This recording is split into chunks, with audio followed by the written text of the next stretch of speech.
I lay down an awful wreck, pissing out my window and smoking in bed. The good don't die young, they just haven't had time to fuck up the same as the rest of us yet. I want nothing, nothing at all. I'd be driving drunk if I still got drunk. Rev the ignition straight onto oblivion, into a void as pure as they come.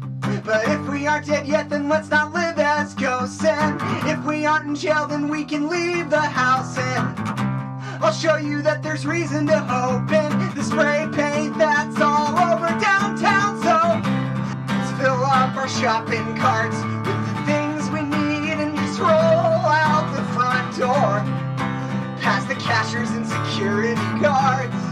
Whoa.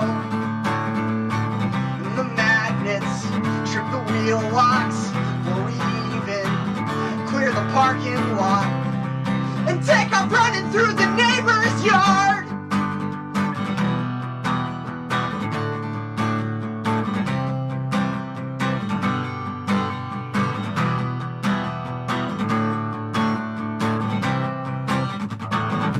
I lay down an awful wreck, mumbling to myself about the government again, and maybe postmodernism's just an extended tantrum about how we don't have our flying cars yet.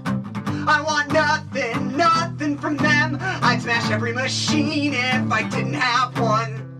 Rev the ignition straight onto oblivion, into a void as pure as they come. But if we aren't dead yet, then let's not live as ghosts. And if we aren't in jail, then we can leave the house. And I'll show you that there's reason to hope in the spray paint that's all over downtown. So meet me at the diner at 6 o'clock on every Wednesday night, and we'll get some coffee and pie.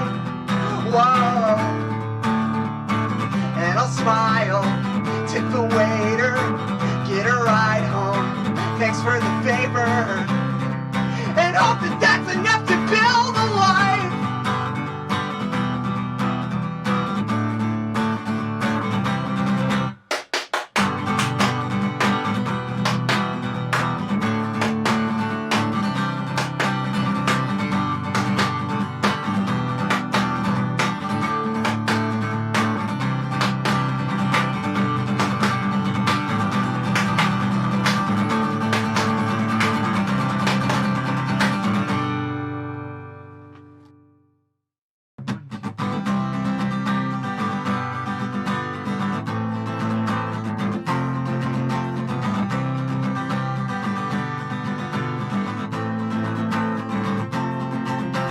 I eat cigarettes for breakfast and coffee for lunch.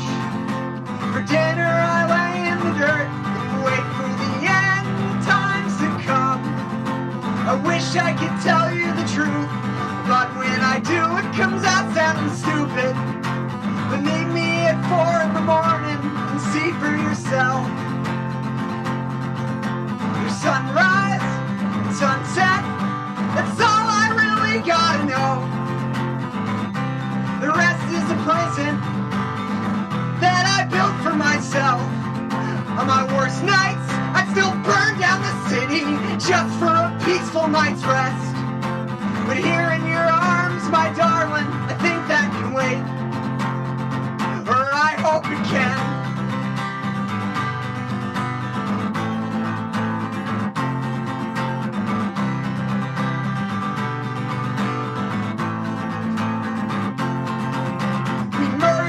Chicken for breakfast and ate it for lunch. She was beautiful, she was scrappy, she was as mean as they come. And I told her on the way to the chopping block, chaos reigns over us all. One day I'll be worm food, but Jenny, first it's your turn. There's sunrise and sunset, and then there's the day that I die. All the rest is a prison.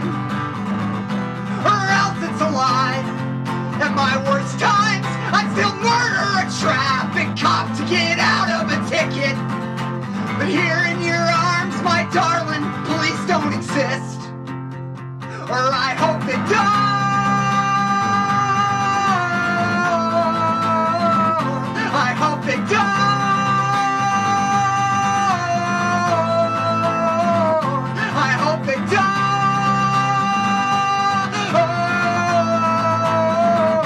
I hope they don't.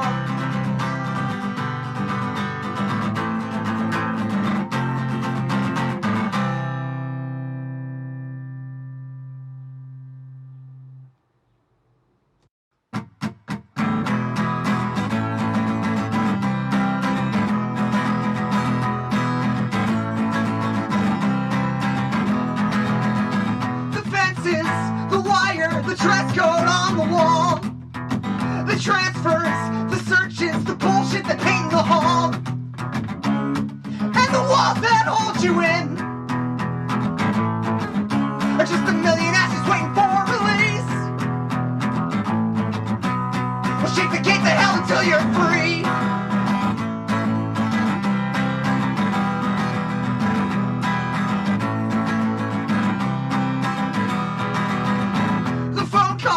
The hearings, hear the public defenders all right. The bailiffs, the judges, shareholders getting paid tonight. Just so many ashes waiting for release. Make up the walls of a prison cell. We're storming heaven or we're raising hell.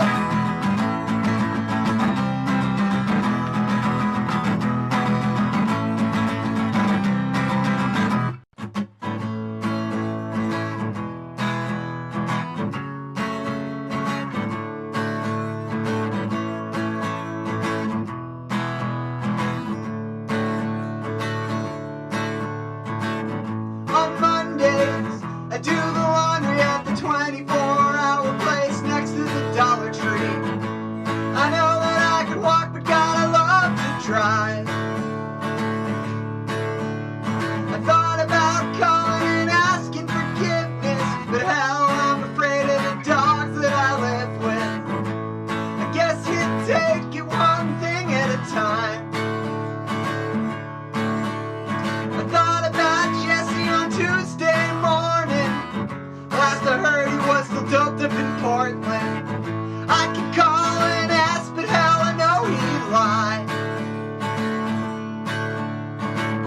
Like my neighbor, he's got business. If you don't know about it, better keep your distance. Ain't no one on the street ever called a cop in their life.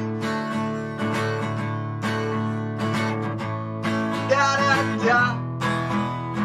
Da da da da da. Da da da. Da da da. On Wednesday, ran into Connor, drinking like he was already a goner. He said he'd like to change if he could grow a spine. I said, when you talk like that, it makes me real nervous. Now don't be invite me to your funeral service. Throw down your fucking chips, let's play for keeps this time. Like a Thursday when you called and woke me up, I heard you started smoking crack again and got caught up. Catching cases, robbing houses just to stay alive. So I hung up, I called Vanessa and I told them that I left the rent on the dresser. It wasn't even half 3 weeks late this time. Da da da. Da da da da da. Da da da. Da da da. Da da da da da da da da da da da da da. On Fridays, I do the laundry at the 24-hour place next to the Dollar Tree. Past the neighbors reaching heaven with the truck so high. I thought about calling and asking forgiveness.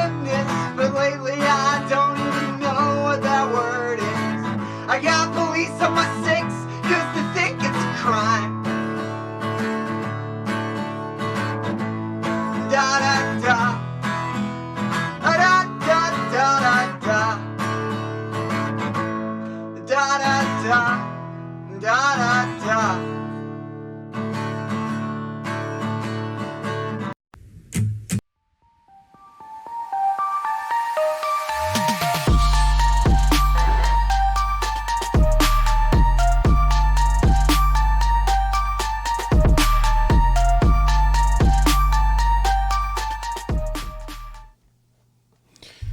Almost. Either way. Hey there. Oh, Bobby, welcome to town. Fucking. Oh, it's going to be a stream. It's going to be a stream. Hey, Mike. Yeah, it's Pat the Bunny. Patrick Sneevice. The old anarchist from Vermont. Yeah. He stopped making music, so towel makes me look so white. Fucking, dude, I just got done exercising. I'm fucking burnt. Exercising for the second time today. Huge fucking win for me. I literally slept through yesterday. Like Sunday, I could not stay awake. Chronic pain, man. It comes with chronic fatigue. But today was a total fucking win. And don't want it all the way there. Fucking today was a total win. Fucking my diet's on track. My exercising's on track. I got 2 fucking sessions done. Fucking from country club to skater boy. All right, let me see.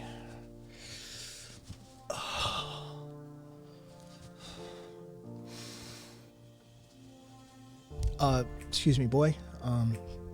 Yeah, 2 more. Thank you. Yeah.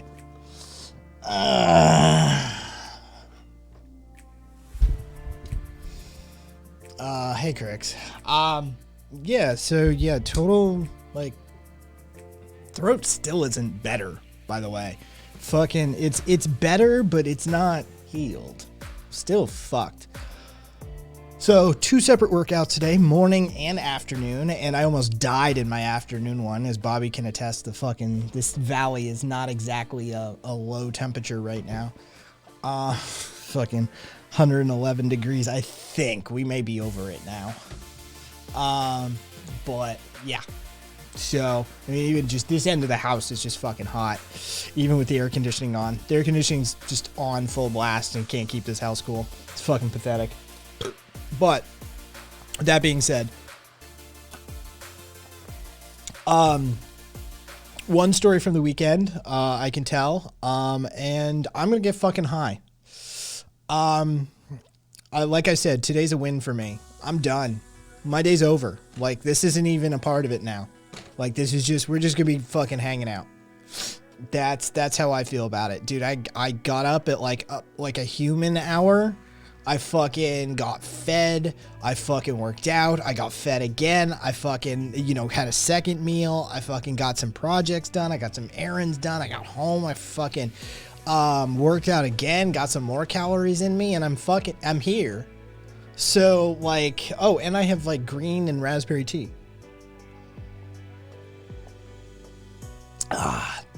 Cold, of course, because it's Nevada in fucking June. We're in June. July. Sorry, I missed a month. What's up? Sorry. Fucking, I missed a month. Anyway. Damn it. I finally managed to get Ubuntu installed on my PC, and now the update and Snap Store aren't working properly. Gotta check my resources. Rev, just use Mint. Fuck Ubuntu. I went to the doctor for an endocrinology referral, and I got a psych. Crimson. I mean, yes. I can't tell if boy or garçon is more condescending. The extra French seems worse, but boy is just so much to unpack. No, Marcus, boy is far more condescending. If boy is way worse. Garçon has just like airs of like classism. Fucking boy has I used to own you fucking wrapped up in it. Yeah, no, boy is way worse. That's why I went with it. Yeah, garçon. Garçon. I've been around somebody who actually fucking said that shit too, by the way. Not I've been around the boy too, but the garçon. You've been making lemonade that's fire? Rock on. Homegrown lemons or just what you doing, Mike? Because I know you garden. I keep trying to keep the AC going. I know, right, Beast? I mean, Crimson, good luck with your extra, your extra referral. With that being said, we're just gonna do this. Hey, Aspen, Aspen, you're late. Yeah, from the tree. Rock on, Mike. I got a bunch of shit done today, Aspen. 2 workouts, fucking fed. Everything's on track for today. I got a bunch of errands done. Am I a Republican or a Democrat?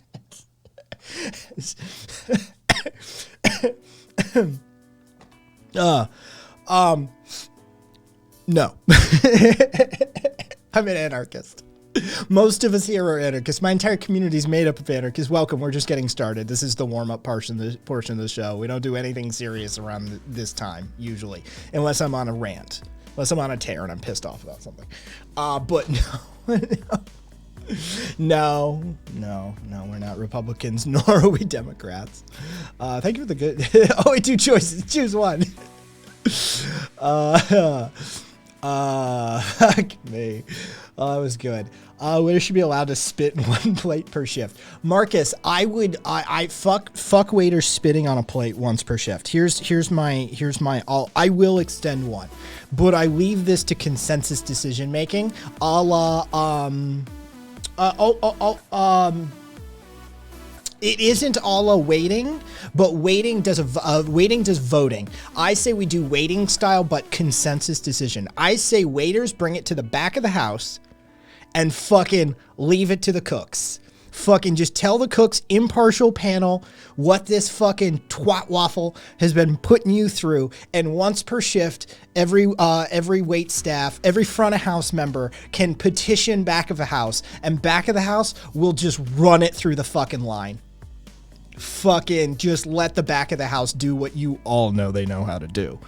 Fucking yeah, that's my compromise, Marcus. Let's bring the peers into it rather than an individuated decision, and we'll do some sort of appeal and consensus. You have front to back, and back of the house can fuck it, I'll do it. Hold on.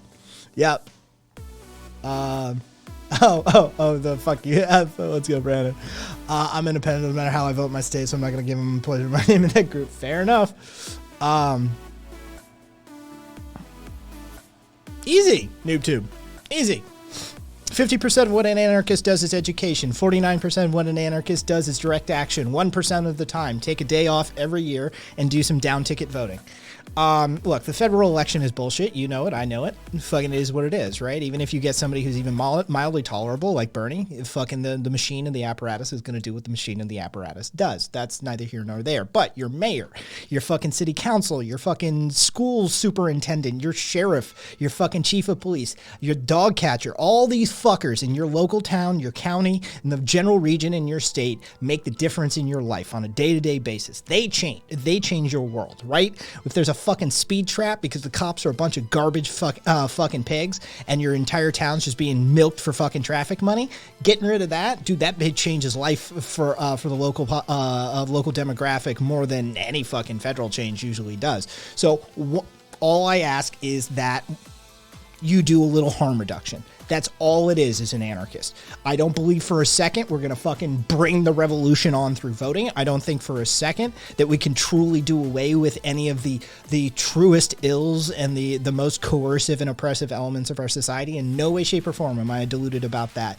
But I do not agree with Ms. Emma on this matter. That participation is the participation is a complacency with it. The fact of the matter is neoliberal hypercapitalism took over the world. There's no ethical consumption under capitalism, and we're all beholden to it at this point. So I mean, yeah, that's my answer to you, noob, is fucking just do a little bit harm reduction. That's it. And then go out there and do the other shit we know needs doing. Oh, hey, Theo. What's up, man? Yeah, NoobTube. Yeah, that's it. That's fucking 1%. How long does it take to fucking vote? Right? Like, if you can prevent some fucking Trump QAnon psychopath who wants to, like, murder homeless people and cut off graffiti taggers' thumbs, like, I mean, I used to have a mayor who wanted to do that, by the way, chop off thumbs of graffiti artists. Like, if you can just yank one of those psychopaths out of your fucking way, cool. Like, right? That's all the better, because setting up that dual power structure as an anarchist, having an amicable town structure, an amicable city council, an amicable educational system, an amicable set of churches, even if you're open to working with that element, is all the better for you as an anarchist. What's up, Ask? Any avenue that you can fucking knock down some of the weeds and knock down some of the grass and get shit done, you should be doing. Right? You need to be Machiavellian. You need to be guerrilla tactics up in this bitch. You're a fucking anarchist. If that means pulling a vote, pull a vote. Gives a shit. Get shit done. That's what I need you to do, noob. I need to make fucking sandwiches. And if you can, get rid of some fascists. And in no way am I implying violence here. So, there's your answer, NoobTube. Yeah, you fucking vote. It's nothing. I mean, you're not an anarchist then. You're an accelerationist. And maybe a nihilist. I'd have to investigate the fucking why you voted for Trump as an unlike candidate to start the revolution. That smacks me as some very, very nihilistic accelerationism that you have embraced. YOU''RE.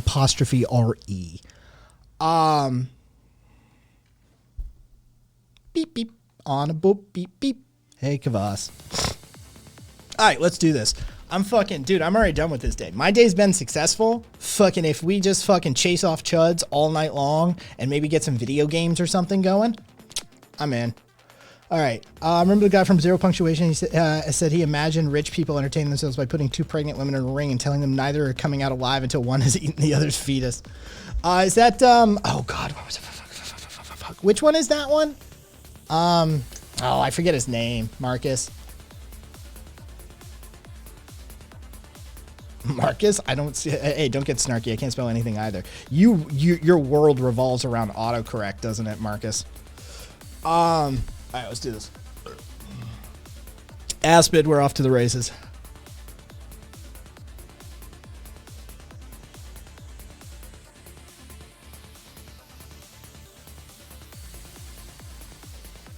So you voted for a fascist.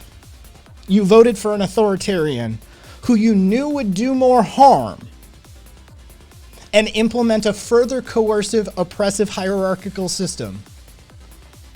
And you claim to be an anarchist. Because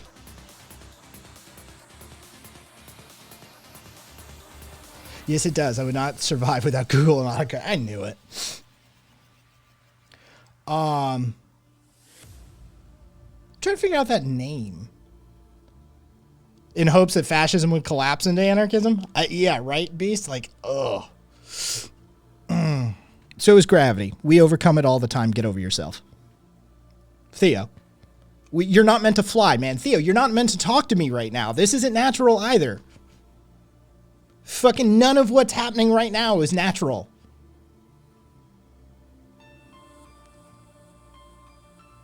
How'd that work out for you, noob? Trump, who you helped elect, helped to create a set of circumstances which removed bodily autonomy from 52% of the population, is ushering in actual harm against children and trans people and homosexuals. It's just a LGBT across the board, right? Actually harmed immigrants, killed kids at the fucking border, further helped spread a pandemic to the tune of millions and millions of people. Congratulations. That was a real good decision on your part. I hope you're proud of it.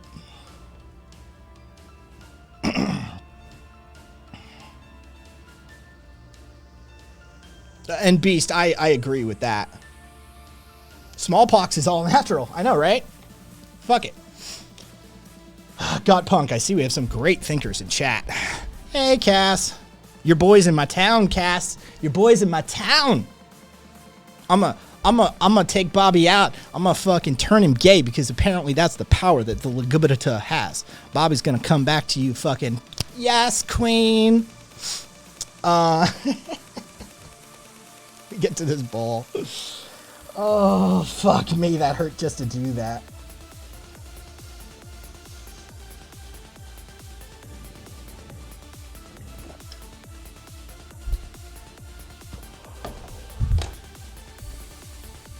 Like a fog bank rolling over my desk.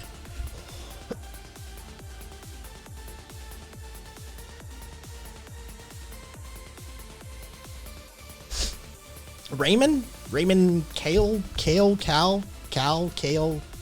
Raymond. I think it's Raymond. Who's the Australian drag queens that's based as fuck?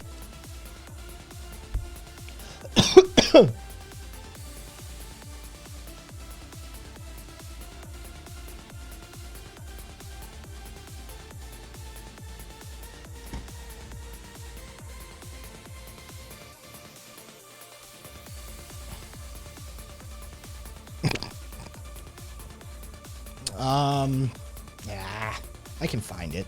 It's gonna drive me insane anyway until I know I fucking.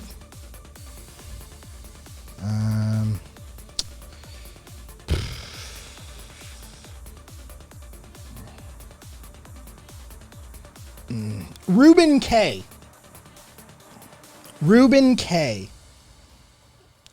Kaye. Dude, it's based as fuck. Hold on.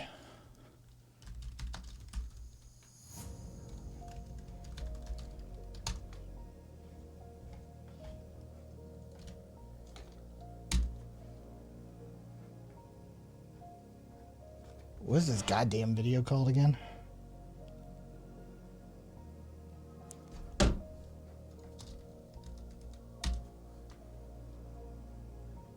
Okay. I need to spell it correctly. There we go.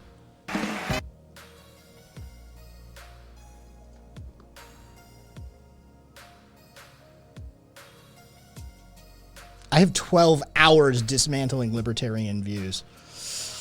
Right-wing libertarianism is easily dismantled. It's all built upon anti-empiricism and bullshit fucking logical fallacies.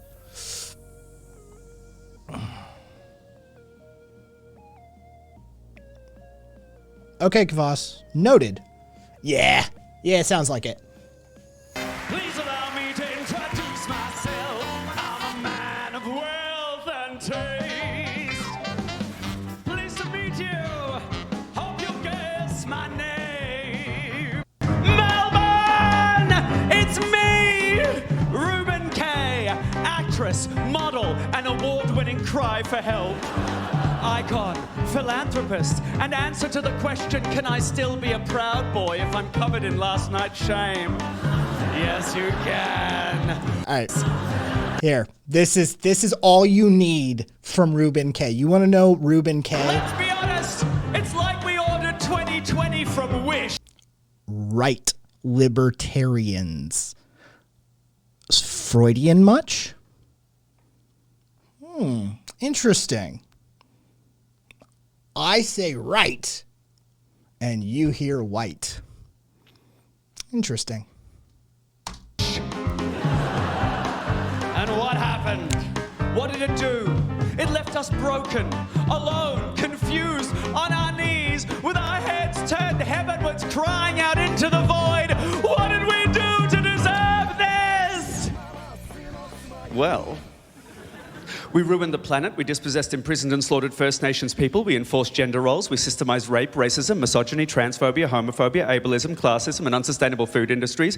We allowed fossil fuel companies to operate our elected officials like ventriloquist dummies from hell, raping our planet for economic gain. We turned the prisons and military into big business. We sold our land, our resources, our water table and the Port of Darwin to the Chinese, who we're now in a trade war with. We empowered the church to such a degree it's now just a tax haven for pedophiles, with the ability to manipulate government policy and mandate legislation on women's bodies without their their consent. And we bred dogs to a superficial aesthetic level so they can no longer breathe. But pugs are so cute the way they suffocate when they walk. Their eyes are pointing in different directions because they're asking both owners to kill them.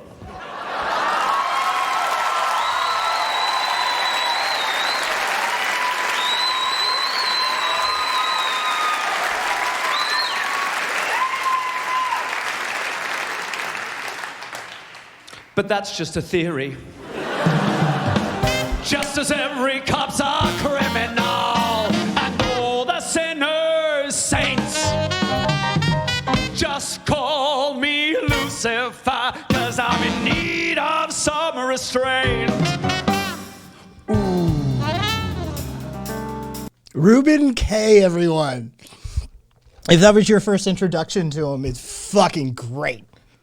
Dude, he's funny. He's a great singer. He's just brilliant vaudeville. Brilliant vaudeville. Like classic fucking drag show territory.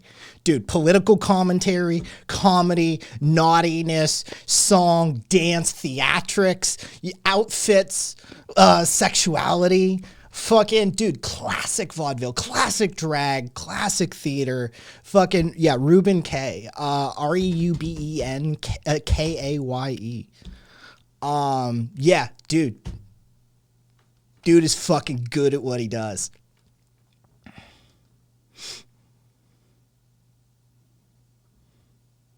Oh God, you're trying to classify Kvass. Oh, this is going to be funny. Everybody. Kvass is talking to somebody in chat, and the person Kvass is talking to is attempting to categorize Kvass. Watch. We've got one in the wild, everyone. This should be interesting. Watch as this person who has never lived outside of hierarchy has no concept of some of the thoughts that wander and meander through the vastness that is Kvass's mind on a regular basis. This is going to be funny. We can fucking absolutely make a documentary out of this probably.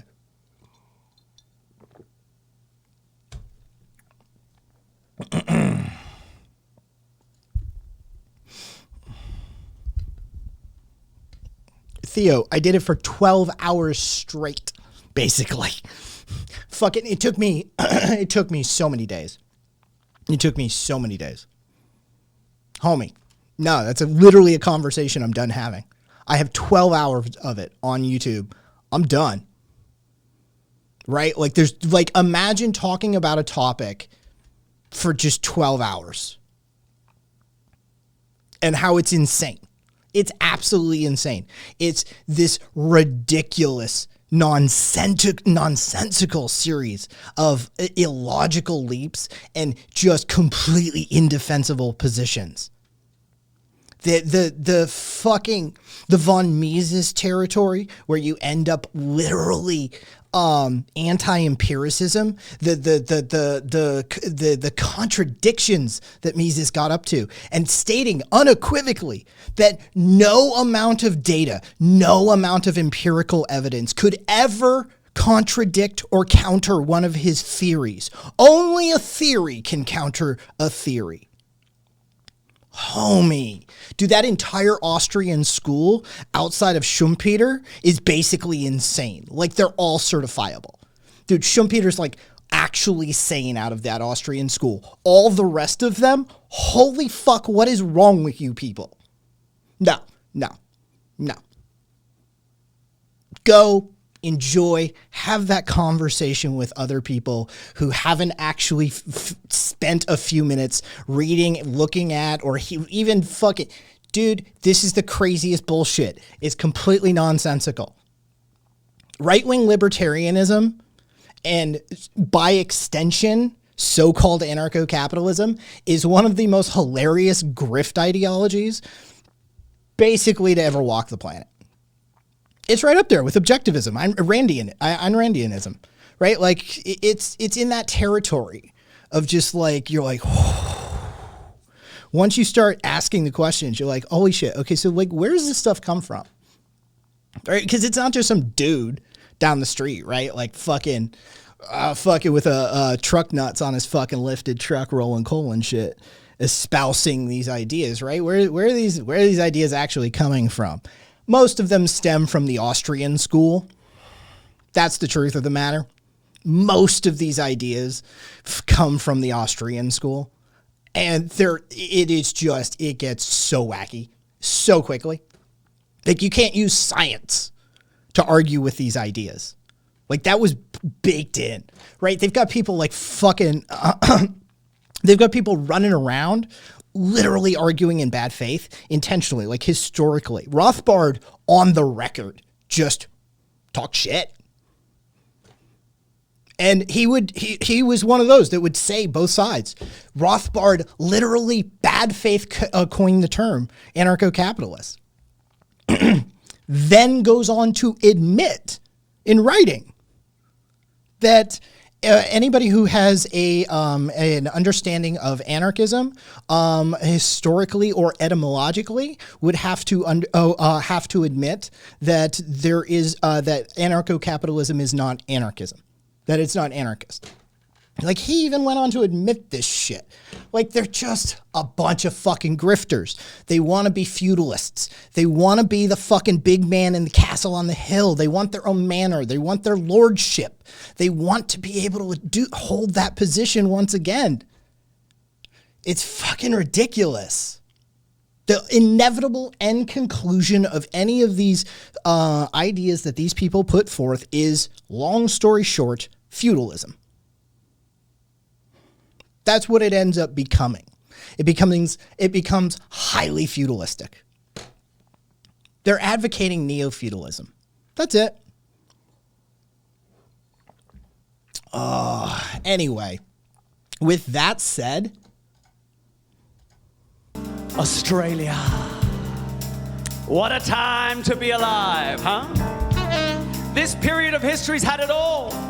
War, famine, fire, flood, pestilence, and plague. Who do you call in a time like that? Who can you count on? Count on me, bitches. Reuben K., the only horseman of the apocalypse to ride side saddle. A man so humble, so in tune with the human condition, my gender pronoun is talented.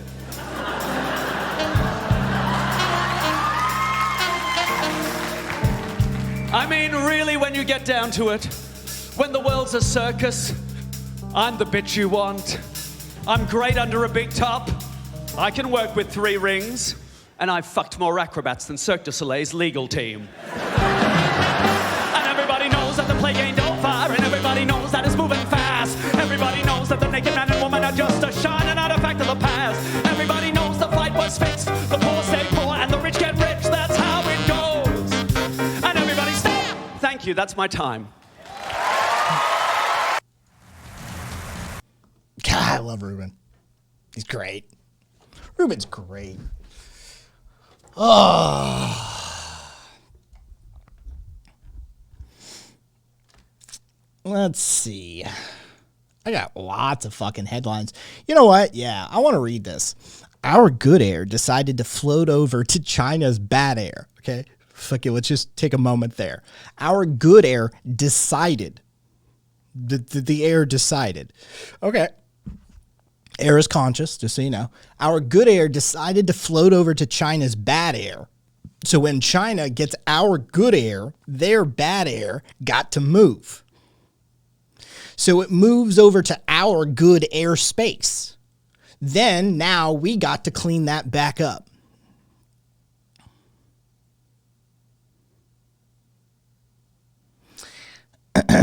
That would be Herschel Walker. You know, Republican candidate, Herschel Walker. Yes, I love that. That's just, kids, CTEs are real. CTE is real. Repeat traumatic brain injuries really do fuck you up for life. Just so you know. Yeah, oh, the one with all the hidden kids? Oh, yeah, the one with all the hidden kids. That one. All right, air has sentience. Fact. Twitch streamer. I'll ask once again, are you vaccinated? Because apparently you asked before. Fucking... yeah, I'm vaccinated. For against a variety of things. I presume, though, you're asking about COVID, because that's all any of you schmucks care about. But, like, yes, I'm well vaccinated, actually. Hey, Dig. Everyone, life will get better if you vote Democrat. Did you watch the Bored Ape Nazi video? Did you think it was legit or a stretch? Cheetos, I did not. It's just, dude, it was too long. It was too long. My attention span wouldn't hold. There's my confession, Cheetos. I started, and the second that it's like NFT and crypto, bro. I so don't care. I so don't care at this point. I so don't care. Here's the truth of the matter. Cryptocurrencies and all alternative, less traceable means of conveying value through a system of monitored governmental transactions is always going to attract ne'er-do-wells, be they Nazis or cartels or just a dude slinging some shit on the side, right? This is just going to be a thing. I don't need in like hour and a half or whatever it was to convince me that some Nazis were probably profiting from fucking NFTs. Was it the Bored Aped one? I don't care. I really don't care which one it is, because I'm not particularly invested in the different brands of NFT identity, I guess. I don't know how to put that. But I don't need convincing that Nazis were probably profiting off of some crypto bro shit. Of course they were. Everybody is. Yeah. A lot of money gets moved around in crypto and shit like that. It is. Fuck, a lot of money gets moved around in precious metals too. Right? Some sketchy ass fucking money gets moved around in precious metals and bearer bonds and shit like that. Dude. Yeah. International wire transfers into Swiss bank accounts and shit, offshore fucking legal constructs, you know, trusts set up in St. Kitts and fucking LLCs set up, trusts in Nevis and LLCs in St. Kitts, you know, shit like that. You know, corporations in Panama. Yeah, I just couldn't. I so don't give a shit about the crypto bro thing, and I so don't need convincing that some Nazis were probably profiting from some aspect of it, that I couldn't, man. I started it like 3 times, once on stream even. I was like, I just can't. Yeah, for me, that's just, I don't, like, yeah, of course. Yeah. If you told me that the Sinaloa cartel, you know, or any of them were profiting off of NFTs in some aspect, I'd be like, yeah. And of course, but the CIA did too. Like, you know, the CIA's moved some fucking money around that way before, right? Like, you know, they've had to have for some reason or another. The fucking FBI ran a goddamn child porn website. You think the CIA hasn't shuffled a couple of bucks around in crypto? Come on.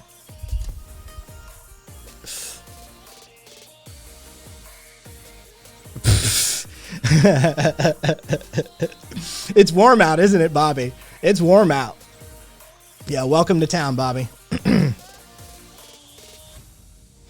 All right.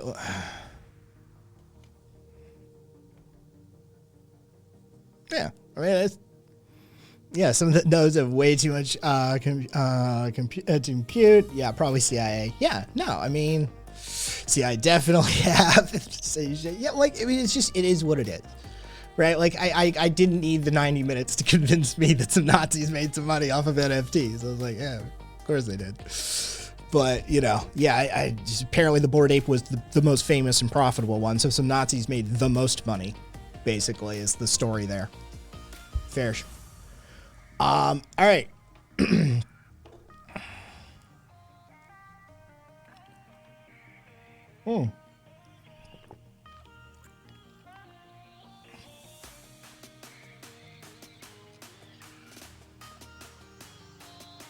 Oh, JXG. I'm just scrolling back a ways. Oh, Jesus Christ.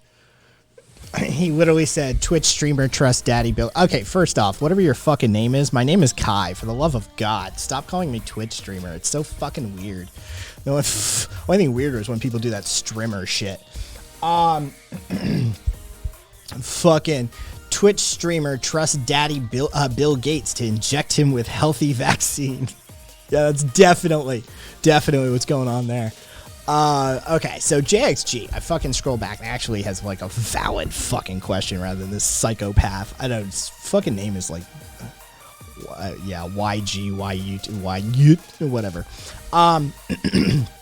Don't you think we're heading towards a feudalistic society now with fractional reserve banking? I don't think it's the fractional reserve banking doing it. It's an element of, but it's not the core component. If you just swapped out that alone, you still wouldn't fix your problems whole cloth. But I will admit, it's, you know, definitely it's worth discussing at the very least. Isn't it as the same as back in the medieval times when the kings and Catholic Church controlled everything by fiat money? I mean, it's always been that way. JXG, one way or the other, we're always like. Here's my argument, JXG. It's always been an oligarchy with rare exceptions. It's flavors of oligarchy. That's human history, right? Like that's right there, in a nutshell. Tell me there's rare exceptions, but without the rare exceptions, tell me when the rich and powerful weren't running shit, right? Just sort of how that works. So I've argued this quite a few times actually, that it's always been an oligarchy. It's just flavors of oligarchy at this point.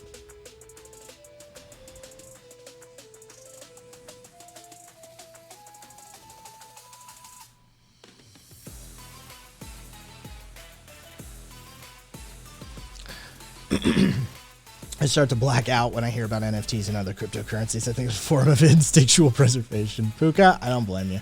God,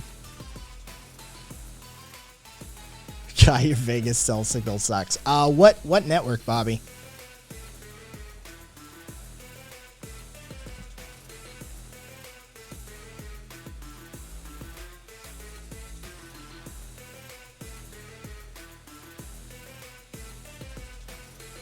Oh, Jesus Christ.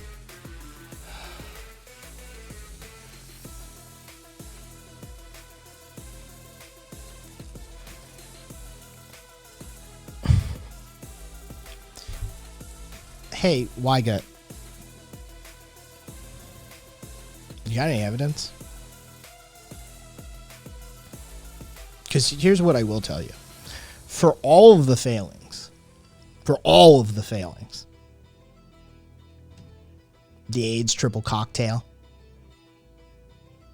cancer treatments, the fact that we don't die of preventable illnesses anymore, well, unless you're a fucking idiot. We practically eradicated smallpox. You know, for all of the ills, for all of the problems, for which there are many. So many. Your side has very little proof and evidence and like anything to carry water in. Modern medicine? Yeah, you know what? Chances are you wouldn't exist without modern medicine. Whoever you are, wherever you sit, whatever your fucking weird name is, you probably are one of the many that would be dead were it not for modern medicine, or just not exist because your ancestors would have been dead. So, like, this hyper skepticism of modern medicine wrapped in big pharma and globalist dog whistle, I take as an offense against medicine. As someone who is the son of a lifelong medical practitioner who heeded the calling at a very young age, fucking candy striper all the way up, worked her way. I am rather annoyed, usually, by people who couch their who attempt to shield and hide their racism, and their xenophobia, and their general scientific ignorance, and their inability to ever actually read a published peer-reviewed paper and understand it and comprehend it of their own volition. Yeah, I find you lot generally intolerable. Because the fact of the matter is that you are usually scientifically illiterate, that you like to dabble in those arenas. You like to speak shit about the medical industry, even though without it, you probably would not exist. So, yeah, lots of problems, but not how you present it. Not in any way, shape, or form how you present it. Your presentation is garbage, your interpretation is nonsensical, and your inherent biases are practically explicit. So, shove it. Anyway, that's all I'll say on that. I won't waste our time.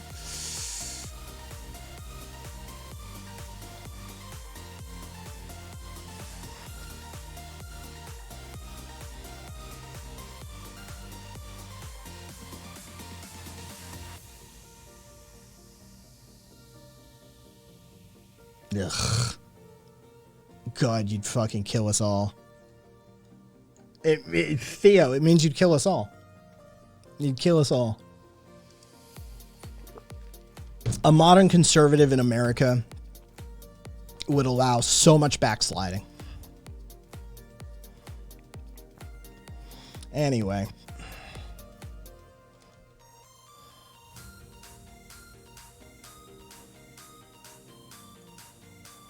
AT&T. All right, Bobby, we're usually a T-Mobile Valley. Yeah. Anyway.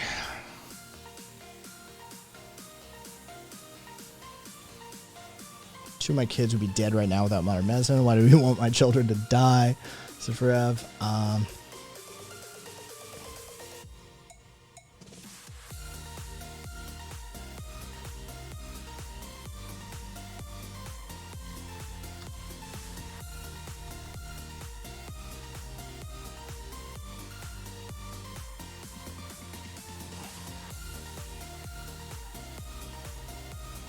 You know stress changes your DNA. Like you know, like literally like, stress can change your DNA. Wait, why am I engaging? Anyway, oh no, JXG, a truly free market? Are you kidding me? That's batshit insane. That's batshit insane. No, this isn't. We don't live in true capitalism. Okay, so one, true capitalism. How are you going to define that, JXG? Do you want like Smithian capitalism? What form? Are you after like a laissez-faire? Like, yeah, free market is GOAT. Hey Theo, what is a free market? Theo, I'm asking. I'm not. This isn't. What is a free market, Theo? Anyway,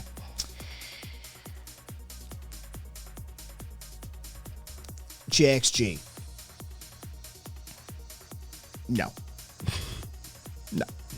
The only thing you do with under this circumstances. Okay, JXG, hypothetical. Here's where I'll go out on a limb. I'll meet you somewhere. Vacuum system. Scratch construction. It's doable, I think. I think it's doable. I think there's forms of communalism that can be woven in, and I think it could scratch hypothetical. I think it's doable. From where we are right now, oh dear sweet Jesus, are you kidding me? Do you realize the absolute nightmare situation you're inviting into the room?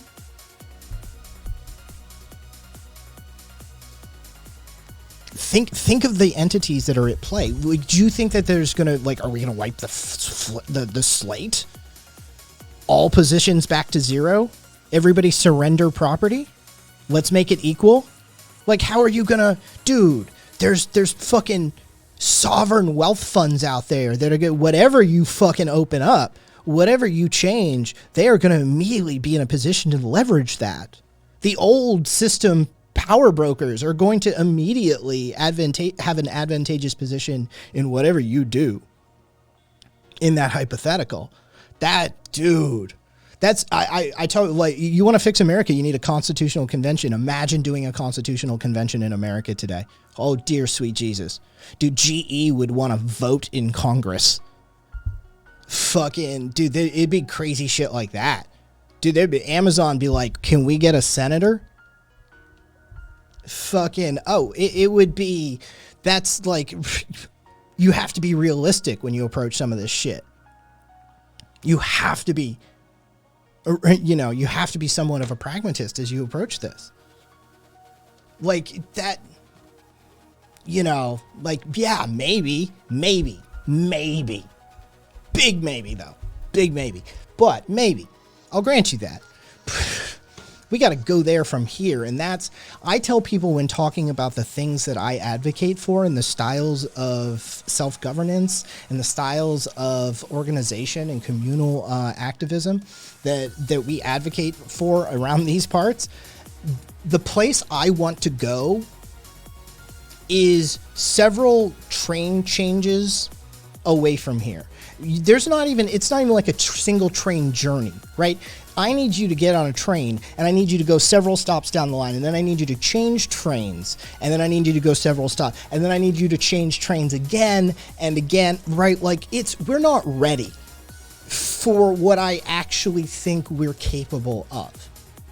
And I approach that as a technologist and an anarchist and a little bit of a fucking old hat, fucking, psychedelic psychonaut in there as well. It has to be, it's informed by punk scene, rave scene, but a lifelong IT guy, and I understand things like network topologies just intrinsically at this point. And I understand the power of distributed platforms. I understand the power of these sorts of topological organizational methods that map onto food distribution systems and, community organizing methodologies, consensus decision processes, and all these sorts of things. So I'm like, dude, if you're running a fucking bingo card, fucking, I'm a torchbearer. I'm a torchbearer. I just need humanity to keep these ideas alive for a minute, because these ideas keep us going. Because when Spain descends into a civil war, what do? 50% of the country is anarcho-communes, and they literally provide 50%. I'm sorry, not 50% of the country is anarcho-communes, but immediately people set up anarcho-communes, and they provided 50% of industry and agriculture during the Spanish Civil War, right? Modern Civil War, right? Like that. These ideas are important for humanity. They come from indigenous spaces. They come from prehistory. They have made sure that we can achieve a homeostatic position within our society and within our environment and within our own technologies, linguistically and culturally. They're important. And they can aid in organizing today. They can aid in creating strength and resilience within communities in the form of dual power structures. So they're not only useful today as a series of tools and methods of analysis, but I see anarchism as historically contextually important to our species.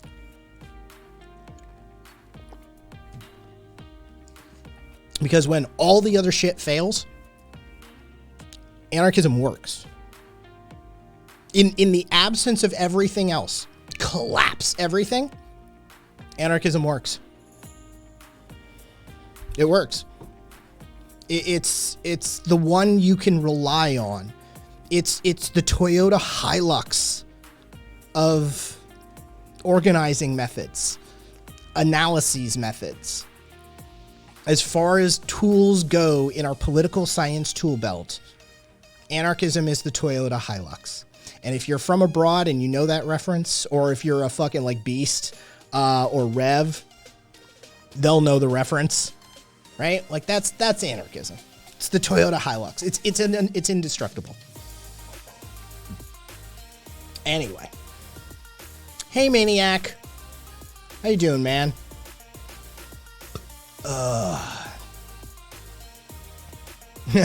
Crimson, nice.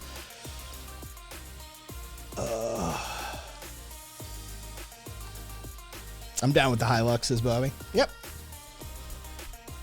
Hilux is good, Patrol is better. We'll see.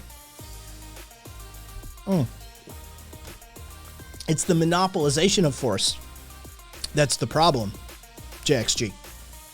I don't believe in non-force. It's the monopolization of force, and it's the lack of analysis of power dynamics within society, within individual interactions and interfaces, that we fail to properly categorize and qualify and quantify. Right? It's the failure of analysis of those power dynamics and the failure to rectify those imbalances. That's what makes an anarchist. It's our constant analysis of power dynamics. We're obsessed with it because that's the measure of society. How equitable is your society towards all? It's that simple. All right? How much coercion is there? How much oppression is there? How much authoritarianism exists? How much wealth disparity exists? Availability and access to resources. Privatization and seclusion of resources. Segregationary elements within society. Right? Like there's all of these modes of analysis that anarchists cycle through. This is a part of intersectionalism, which is just part and parcel with anarchism.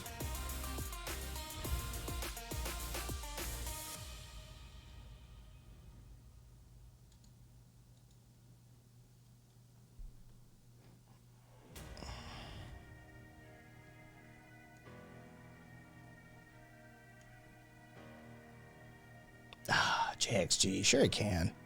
Sure it can. That's...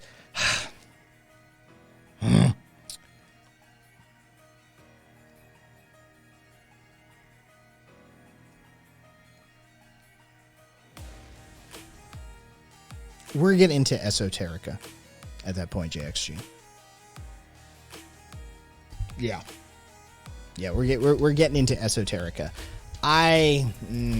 Yeah, I'm a steer it away from there at that point. Let's just suffice it to say, I think there's a variety of societal changes in techniques and methodologies that definitely could be implemented that are not new to humanity, that we have had alongside us since the beginning. And we need only hearken back to those tried and true, let's call them technologies. And that we have medicine. We have medicine for the ego. JXG.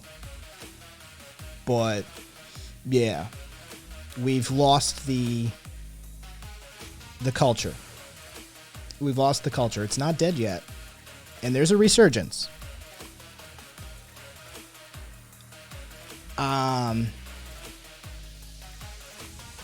The hippies brought it back as best they could.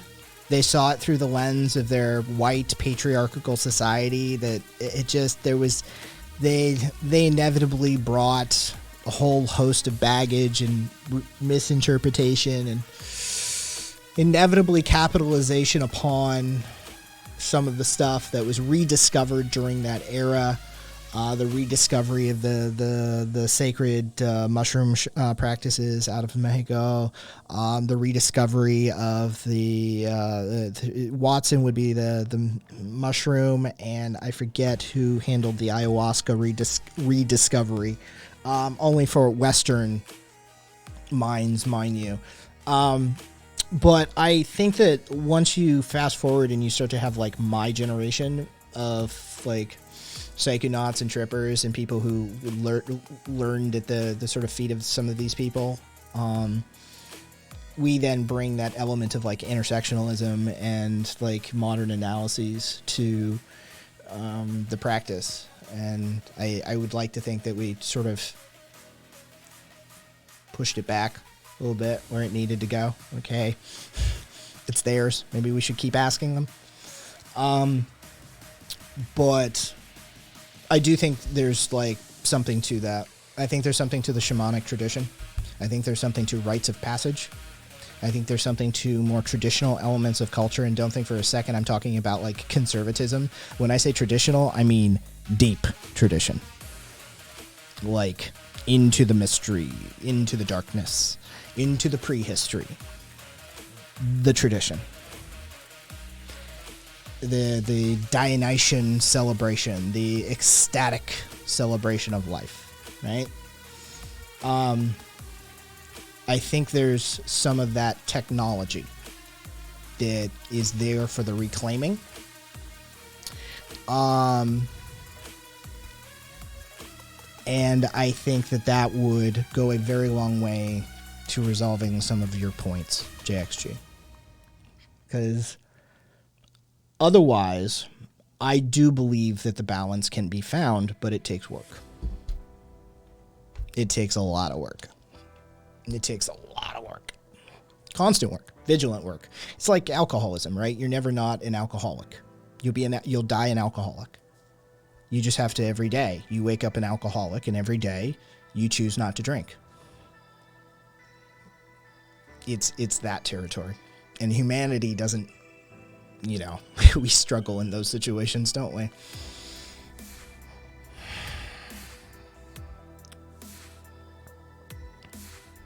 I feel like a democratic society is one that's not afraid to look at themselves.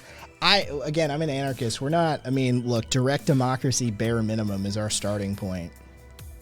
We want consensus. We want ground up, consensus decision making. Anarchists have a whole different conversation about what society and how society and how humans should interact. A democratic society, I feel. Actually, let me rework that sentence, and I might be able to agree with it. I feel like a healthy society is one that's not afraid to look at oneself. And don't think I'm drawing a synonym from democratic to healthy. I'm not. These are not analogous. I'm changing the word. And that intention I could get behind. Yeah.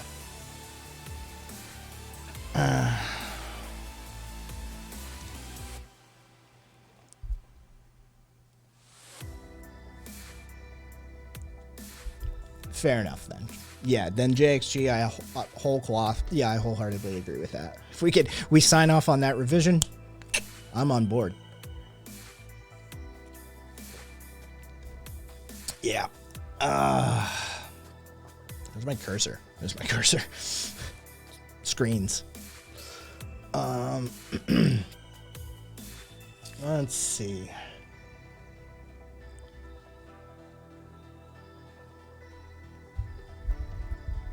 That's a failure to understand money. That right there. I'm watching it happen in chat. That right there is a failure to understand money. Money is never... nobody's after money. Nobody's after money. I know you think you are, but you're not. Anybody, just step back. It's not the money that you're after. It's the comfort, the power. It's the power. It's the power. It's power. Money is about the power dynamic. It enables you to make choices. It's about empowerment. Money gives you choices, gives you options. It's money is never. Some people think it is, but that's just a failure to understand and contextualize. The poorest of the poor to the richest of the rich. Nobody's after the money. There's a rare few that are keeping score that way, but you better believe there's so many different ways to keep score. And they, especially when you get to how many houses do you have, how many golf courses, how many yachts, how many mega yachts, how many fucking, there's a billion different ways to measure your wealth.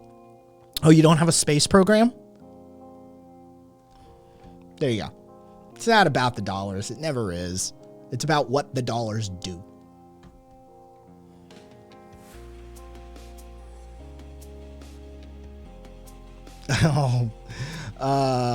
Yes, that was that. Yeah, that's Kevin Spacey, isn't it? Everything is about sex except for sex. Sex is about power. Frank Underwood. Help! I escaped from Kevin Spacey's basement.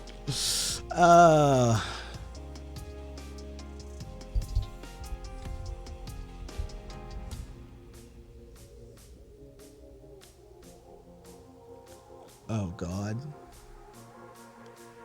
Oh, God. So we got a Leninist here. We got a Leninist, it seems like. He's trying to contextualize capitalism as a stage of... Oh, Jesus. Problem with Squiddy. The problem with democracy as a primary function is that it always creates the majority rule hierarchy, which can still breed the desire for extremism. We have to change the access to our material needs. Ugh, God. Squiddy, just don't say material needs. I try my best to just tap dance around those terms. Access to our material needs and forego exploited progress. I'm whole cloth on it. It's just like, as soon as I hit that, it's like, we have to change our access to resources.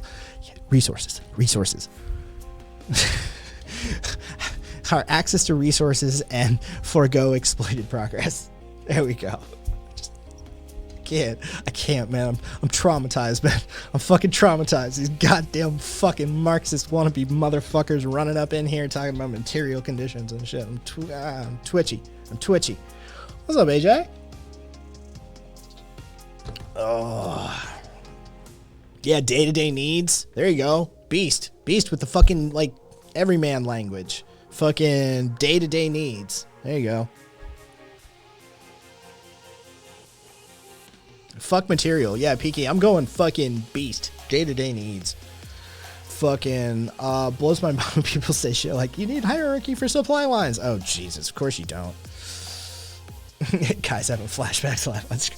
I kind of was. Dude.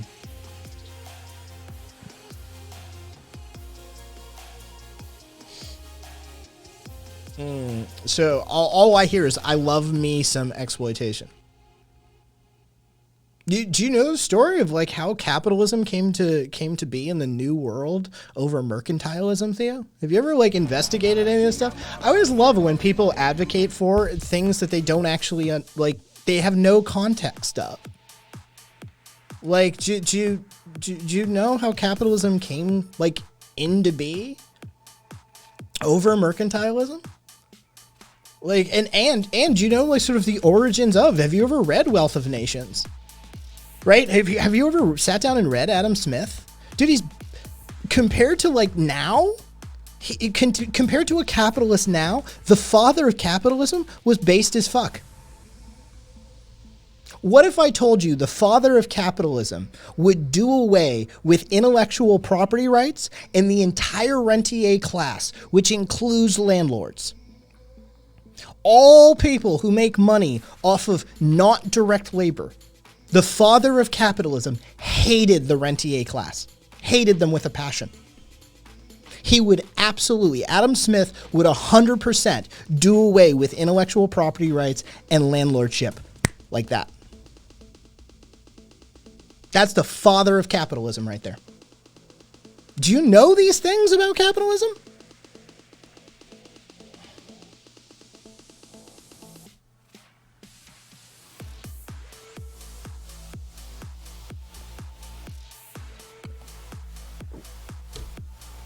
Like, I just, it's like when conservatives don't know anything about the French Revolution. It's like, holy shit, your entire fucking ideology is born of that moment in time.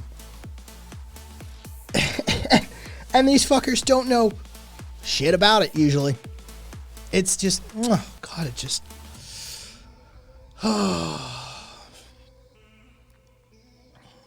Is the Bible intellectual property? In fact, it is not, though I bet there's translations that are Burke up. Yep, your Burkean roots. Modern conservatives, they didn't fucking, do you know about your Burkean roots? Of course not. Oof. Yeah, Rev.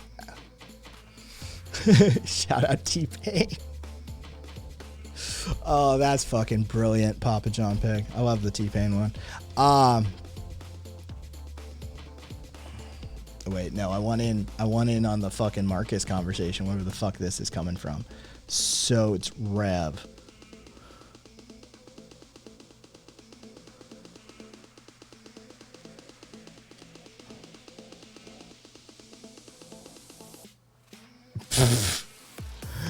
But if it's not pretentious, how I'll masturbate myself to sleep, and Rev confidently incorrect. As yes, the long sought after sad wank, says Marcus. Okay, yeah, I wanted in on that conversation there, boys. It's like, what's going on that one? I saw the sad wank. I was like, I'm gonna have to follow this one back. From someone who knows much about the French Revolution, why do you think conservatives have to know about it?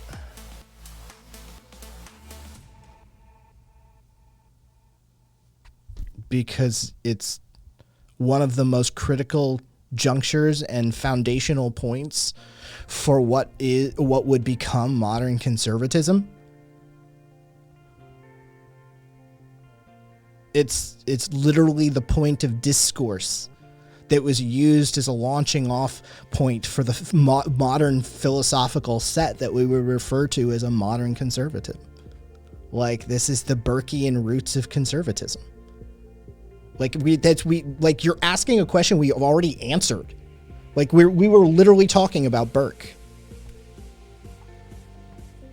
Like, this is, yeah, like, dig, this is their origin story. Like, why do you think it, Jesus Christ. No, this is actually kind of fucking my brain here a little bit. How do you not, do you really not understand that? Holy shit. Wow. Okay. Anyway. Oh yeah.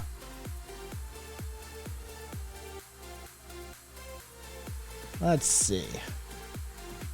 Oh, 12 more of Putin's officers killed. Oh, that was that. Yeah, that was the HIMARS system.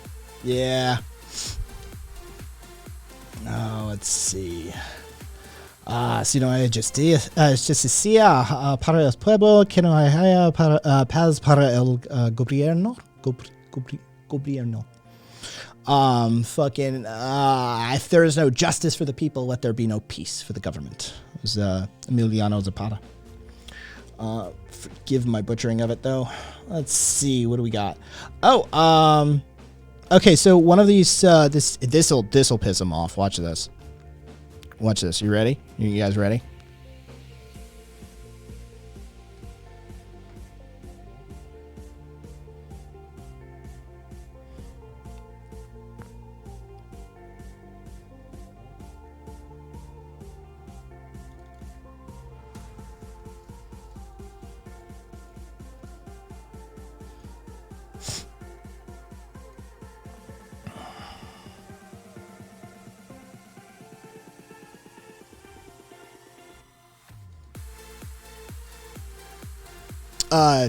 For those that just wait.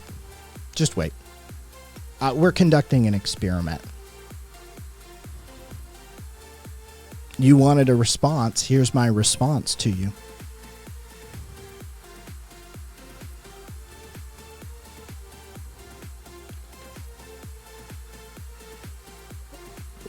Now start typing angrily.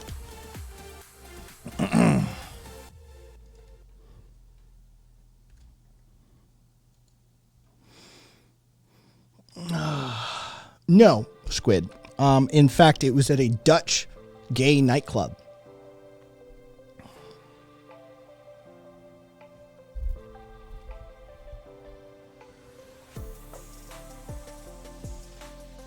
Oh, he was busy still screaming about me wanting people to actually understand their ideology.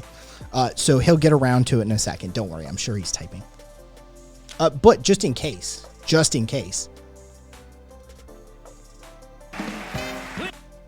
Let's see. Let's go back to it.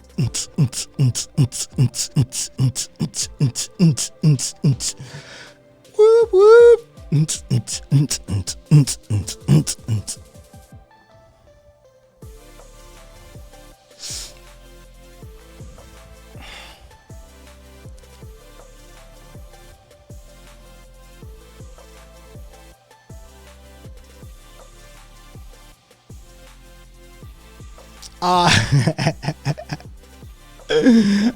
Hey, Zar.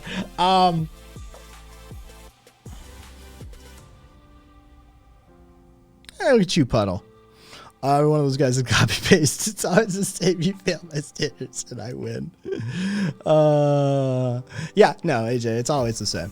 That's why you just start having fun with them. Okay, so there is a farmers' protest that has. There has been a series of farmers' protests over several years. There has recently been one. We're in the Netherlands. The Dutch. The farmers' protest. Recently, they sprayed liquid manure on one of the government buildings. It was hilarious. Either way, there's a farmers' protest on. And so, of course, the conservatives and the conspiracy theorists fucking latch onto this. But most of the people that we all know we would align with, right? Like, that's a gay nightclub in the Netherlands. And the dude's holding up a fucking sign. Says no farmers, no drug labs. And so, you know what the deal is. You can put two and two together for yourself.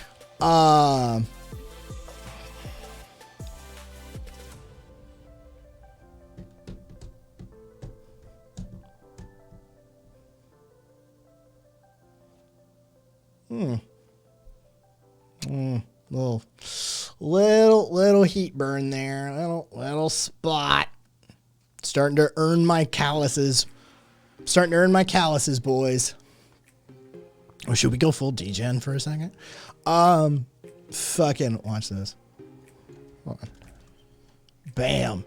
Tokyo Drift, bitches. So I have been fighting Bland. How could you tell? So I have been fighting for it took. Okay, so this is a story about Kai's dick. Those of you who know already know it's pierced. Those of you who were here for the piercing, fucking good on you. So I gauged up again, new jewelry, larger jewelry, right? But I have been waiting on the new ring to come. It took 79 days for this goddamn piece of jewelry to come. This stainless steel 4-gauge segment ring. So, yeah, it took 79 fucking days. Painfulpleasures.com. I'm just gonna fucking call them out. Fuck them. Painfulpleasures.com. So, after a month, after I ordered this fucking, just a piece of fucking jewelry, right? I actually ordered 2 of them, but just a piece of fucking jewelry. After a month, I call them up one day. And I'm like, what's up? And oh, well, we're backed up. And I'm like, this is 2022, right? Like, what the fuck? You like, don't throw me some COVID shit. We're backed up. I'm like, this is a really lame way to run a business. Like, I haven't heard hide nor hair from you guys. What's going on? They deleted their inventory database for their warehouse. They were having to manually pick. They couldn't use barcodes. They completely deleted they lost their database. They lost their inventory database. No backups, nothing. This is what I got out of this woman. They lost their inventory database. I'm like, okay, like, I understand what kind of nightmare that is. I get that, right? Okay. So she says, look, I'll kick you back your shipping cost and I'll send it over to the warehouse and tell them to prioritize. And so we will, we'll get on it. Cool. Another month goes by. In fact, you want to know how long goes by? I let it go a little extra. Up to that point, what we were dealing with, it would have been, we were dealing with 75 days. That Monday. 75 days, that Monday, I fucking call them. And I'm like, where's my fucking order? What order? Excuse me? Yeah. So we get to talking and sharing numbers and going back and forth and emails and that sort of thing. Me forwarding emails over there while we're on the phone. And it is found out that the customer service representative who went to refund my shipping canceled my order. That's what happened. She canceled my order. So I had to place a new order that Monday. And she says, I can send it over immediately to the warehouse and I can have them overnight it. It will take about 15 minutes confirmation time. I will call you back myself. 15 minutes turns into 24 hours, and I call her the next morning around the same time I called the previous day. That Tuesday, I say, hey, what's up? She answered the phone. Same woman. She's like, oh my God, I was just calling you if you believe that. I'm like, no, I don't. I'm like, oh, so what's up? She's like, it's going out. It's going out overnight. So Thursday, the jewelry finally arrived. 79 days after I placed the order for this piece of jewelry. So Saturday I went into my guy, fucking Scott Wilkinson here in Las Vegas. Shout out Piercing Las Vegas. If you're ever in town, he's literally the best piercer in town. Body mod community. Like, yeah. Like, he's legitimately the best piercer in town. So, like, he has a YouTube channel, too. You can check out Scott Wilkinson Piercing Las Vegas on YouTube. And he's got videos. I go and fucking...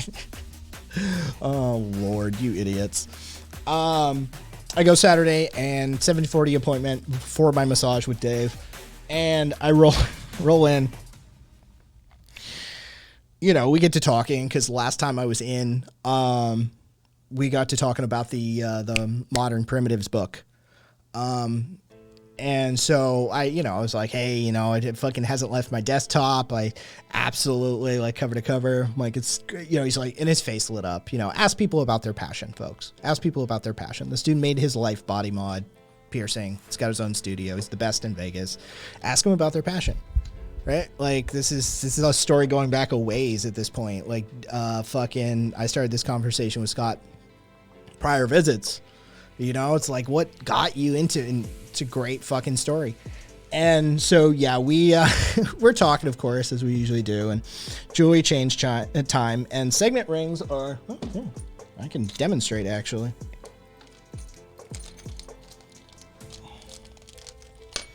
So this is a segment ring. There it is. All right.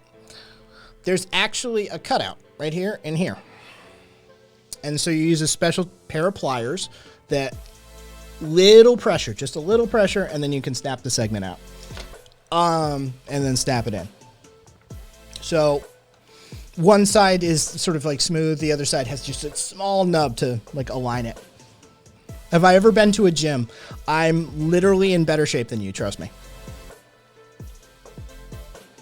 Oh, he's been banned. Cool. Segment rings are my favorite jewelry. Yeah, I enjoy them. Oh yeah, nonsense. We've already, yeah. So he gets the taper, the stainless taper, and lube, gets everything ready. And so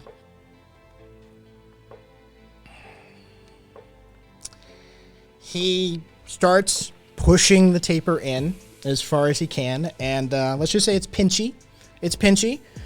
Pushing it in, and it gets there and slips off. Because the jewelry has to align to the taper. So as he pushes the jewelry and the taper through and that sort of thing, right? So it slips off the fucking taper, and it's, let's just say it was, bracing sort of thing. So he pushes again the second time, and it gets really tight. And he's like, you know what? I'm just going to let it sit there for a second. Because he was feeling a little aggravated. And so he just left it on the taper for a few minutes. We had a chat with me, my dick out, just fucking with a taper in it. And just two dudes fucking having a chat about piercing culture and history and just some modern politics too. And like, and eventually he's like, okay, let's, and he threw at that point. And, now there's a larger ring in there. The new ring, the next size up is already coming over from Germany as we speak. Is that the first time a guy's gotten mad at my dick? No, probably the second time, actually. Not the first, but the second. I'll be right back.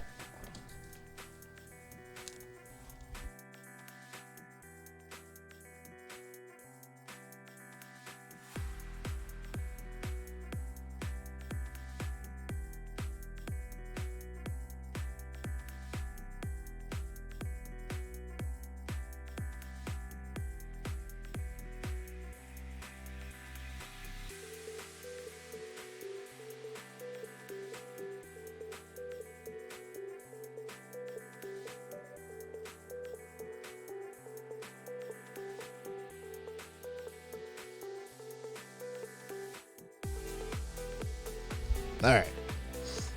We're going to leave that door open for a little bit. Because the air conditioning's on, but it ain't doing shit, man. So anyway. There we go. There's the... And then I went over to Dave's and got a massage. There's the end of the story. I had to do the same thing with my nipple rings when they got sealed shut. Yeah, Tina. Not like a pair of pliers twisting your nipples. I've only paid once to size up my ear holes. Never again, because I did that shit my whole life for free, but the guy was hot and I was trying to get at him. Dig, I wasn't using him to size up.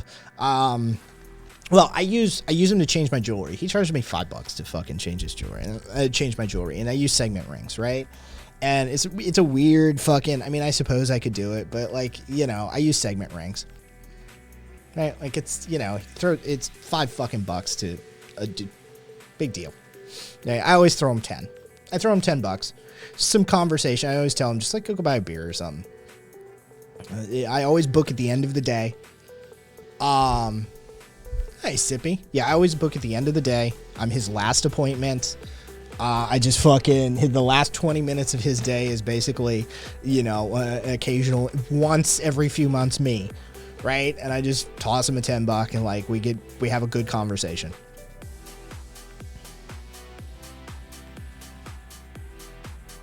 Theo, you're a highly privileged white man. Right? You're a white dude. I don't even need to with the statement 95% of people are poor because of bad decisions changed my mind. Like, dude, what the fuck? What kind of privileged bullshit is that? That's like some straight up country club thinking. Are you like, that's, you know what? If people got ahead because of just hard work, African mothers would be the wealthiest people on the planet. Right? Like, what dumb fucking idea is that? Fuck, Jesus Christ. 95% of people are poor because of decisions they made. Yeah, like where they were born. You know, like some of the largest predictors for health outcomes in this country are straight up zip code based. I can tell you approximately how much longer or shorter you may live based on the zip code you were born. Right? Like, do you have any idea how dumb that fucking take was? Like, astronomically privileged position to espouse that.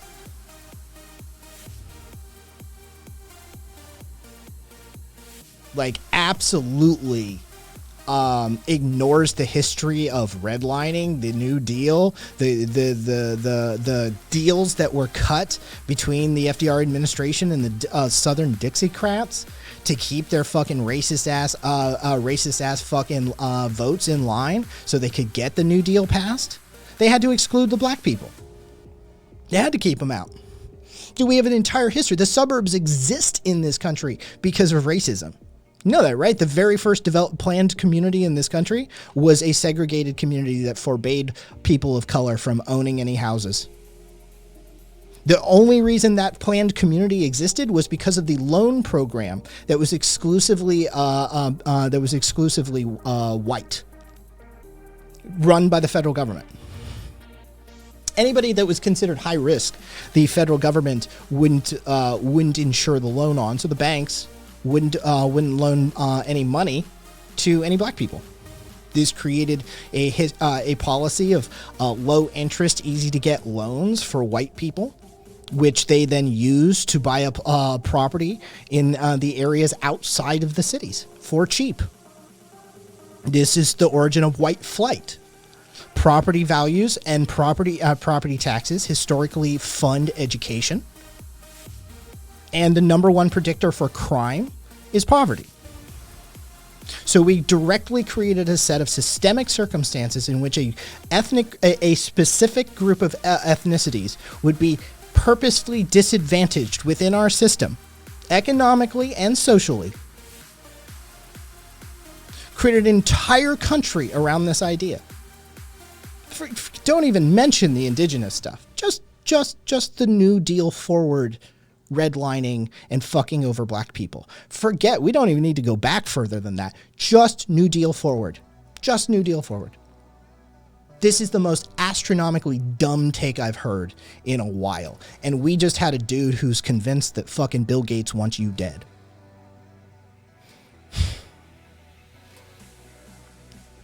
We denied an entire segment of our population the ability to accumulate wealth for up to just short of all of our history minus 60 years, 1960s, something like that.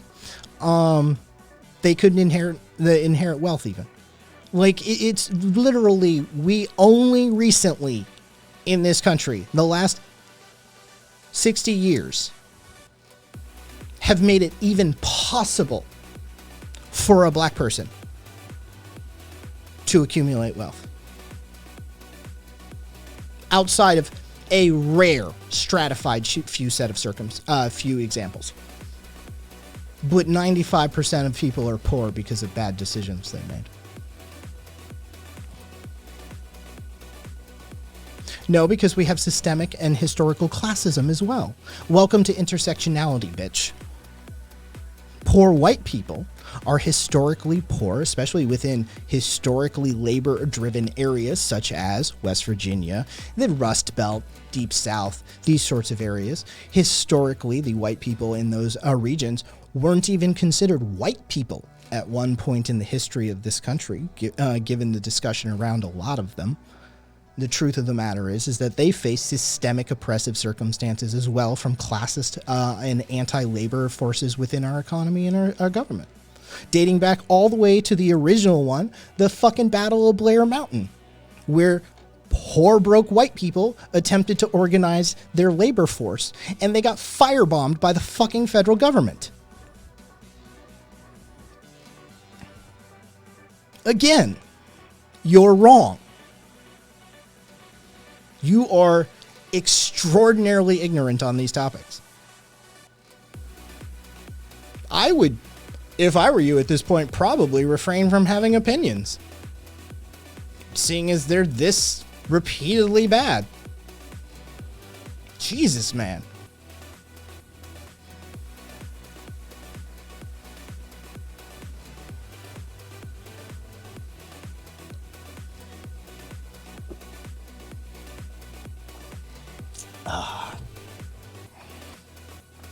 Anyway.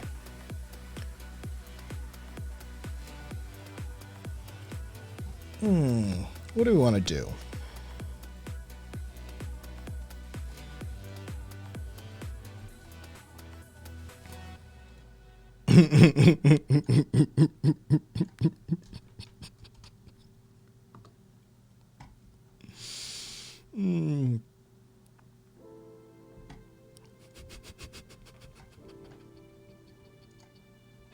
We watched it. We watched it for bad movie night. It's so bad. It's just bad. It's not good bad. It's not so bad it's good. It's just bad. It's just a bad movie. Morbius sucks. It's just a shit movie. We watched it. It's fucking, but I was all in on the memes. I loved getting that studio to re-release that. They made like $87 or some shit per theater. But yeah, it was too bad for bad movie night. What's up, Edward? A great uncle was killed at Pearl Harbor, not by Japanese bombs. The substandard arms that went to the Negro regiments vaporized him and his children. Him and his children grew up in a single-parent household in the 50s with a piece of stone for a father, says Marcus. Weird. It's a solid brick of morbium. Hey, Carpy. Sorry, Carpe. Carpy.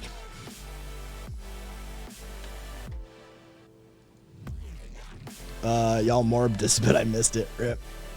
You all morbed up, but I missed it. Yeah, it was a thing.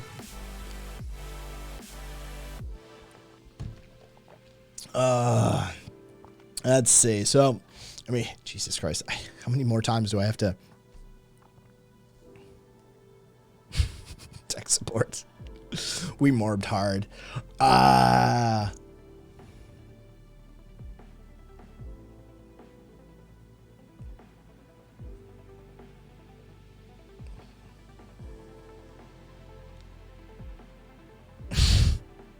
He's still going.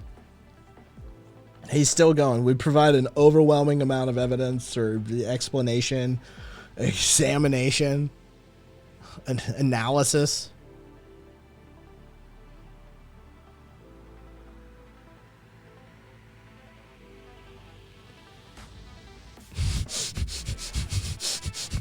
Yeah, no, Cheetos. Yeah, he's essentially arguing that the slaves made bad life choices. Yeah. He's like, hey, you know what? You know all those like indentured servants we had from Europe? Yeah. You know all those fucking slaves we might have found on a boat? Fell off the back of a boat. Yeah. Poor life choices. Sorry, what? Yeah, I mean, you only end up in those positions if you make poor life choices. Sorry, what?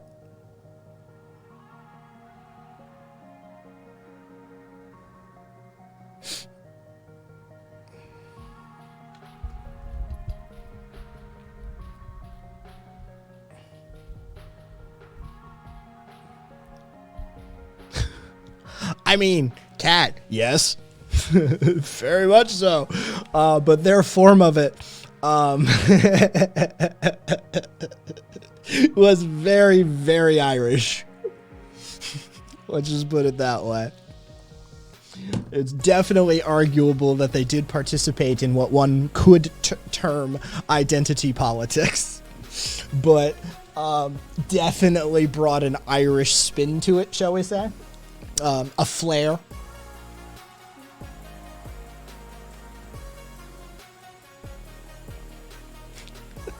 What's up, Eyes? Eyes. Indians and Asians just locked themselves up in the cave dirt and didn't want to come out. Life choices. Exactly, Ghost Monk. See, Ghost Monk gets it. Bam. This stream started off with a chud bang. Oh, I'm just envisioning, Tina, I'm just envisioning chewing through fucking chuds, right? That's what we're doing. So it's a chud bang. It's a mukbang, chud bang. Jesus Christ.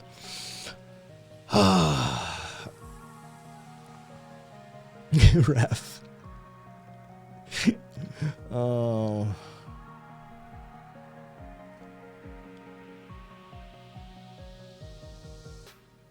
So, how... Eyes. Apparently, a chud bang is just fucking chewing through a bunch of chuds.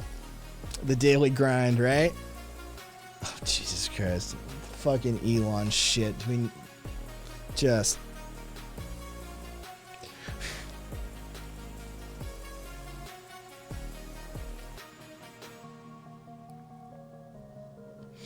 let's see. Chud grind. God, they might be hooking up here. Carpe, are we providing a dating service for chuds? Are they like meeting like on leftist channels and they're like, oh God. What do chuds do to replicate?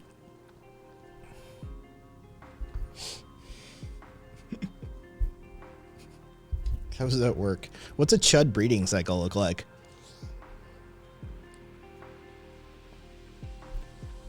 Let's go get her. Oh. I was picturing it. Yeah, I was picturing a gangbang with just chuds like,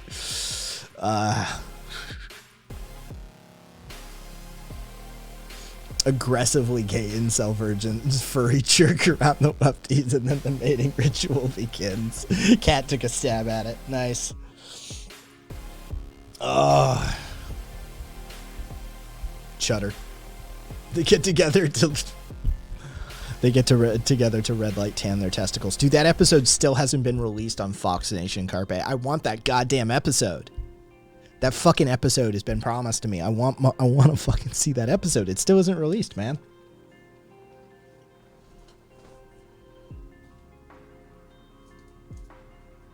I mean, if a little's good, right? More is better.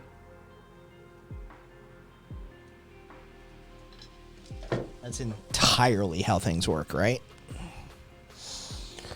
I mean, it's not like I need to be present really mentally to argue most of these positions. I mean, I've been struggling to pull names all night. Dude, I had to take a beat for Burke even. But I mean, the truth of the matter is that I was able to make that argument seem perfectly salient.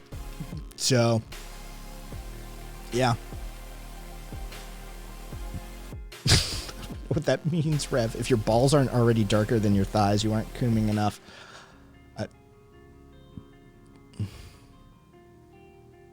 Yeah, dig. Yeah. But it's not. We haven't gotten to the ball tanning episode yet. I want to see a CTE-ridden anarchist. Cat, keep going. You're working on it. That's a little dark, isn't it? Oof. Love you, brother. Oh yeah, Edward, 100%. I know. It totally needs cleaning, and I thought about doing it today, but I got so much done today. I noticed it in passing, but I was like, it's not getting done today. All right, thanks. Can you tan balls? Yeah, you can tan anything. Oh, that's fucking, dude, that's the worst highlight and the worst color for it. What's up, Unicorn? Jesus Christ, that color blended right into that red highlight for me. Unicorn. I was like, what is this goddamn... It's red on red at that point. I'm like, I had to highlight your name. What's up? How you doing?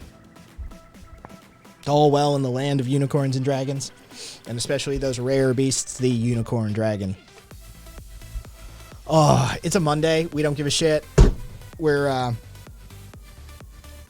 doing this. So, you know, pull up a chair. Enjoy yourselves. Yeah. This is Anarchist Black.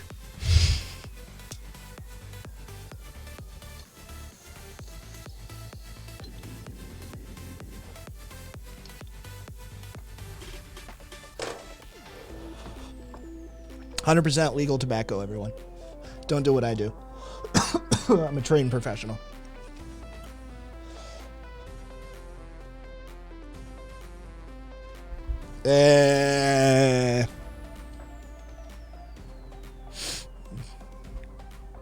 Yes, I too, Edward.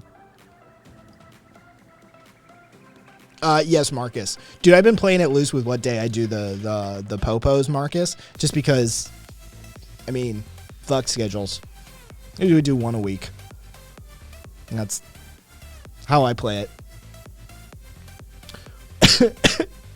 Aspen.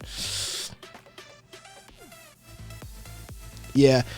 Your opinion doesn't matter, though, as we've already proven, Theo. I mean, don't get me wrong. Not a fan of communists. But, like, your opinion on the matter? Yeah. It's not like it's informed by much. So... I have a problem with communists because of historical and contextual and organizational arguments that we have. Like, I have real philosophical and historical qualms, you know, Lenin authorizing the shelling of the anarchist club in Moscow and the open wholesale slaughter of anarchists in the streets, and also, you know, things like Kronstadt. You know, I got qualms. Like, I got actual, like, problems with fucking from communists as an anarchist. Like, hey, they killed us too. So, you know, you think capitalism, 95% of people under capitalism are poor because they made poor choices. Your opinion on socioeconomic matters is rendered fairly moot after that conversation. Oh, that's not true. Theo's opinion is informed by eugenics and the privilege of wealth, and probably being a literal child.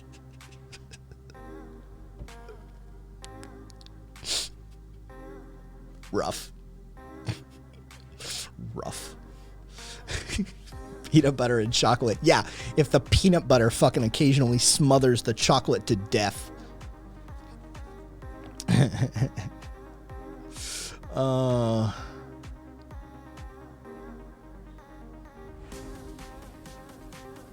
Wait, what?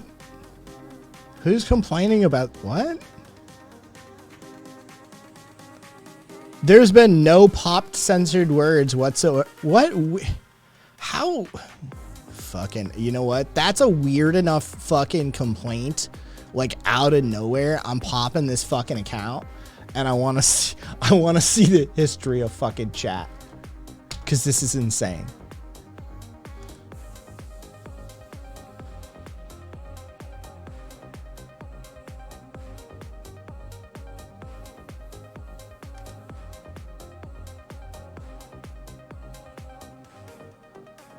Oh god. Oh god.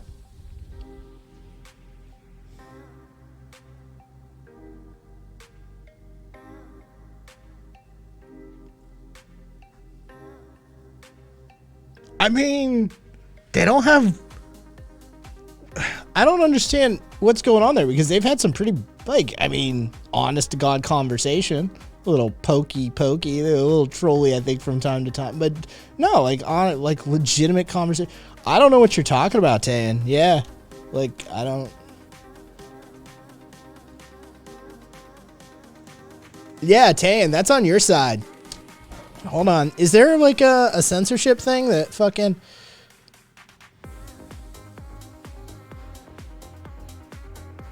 Do you have, like, fucking... Is that an option?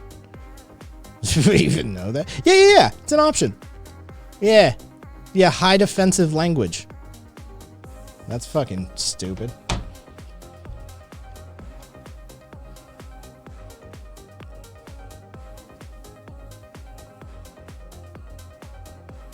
Oh, Edward, that's rough.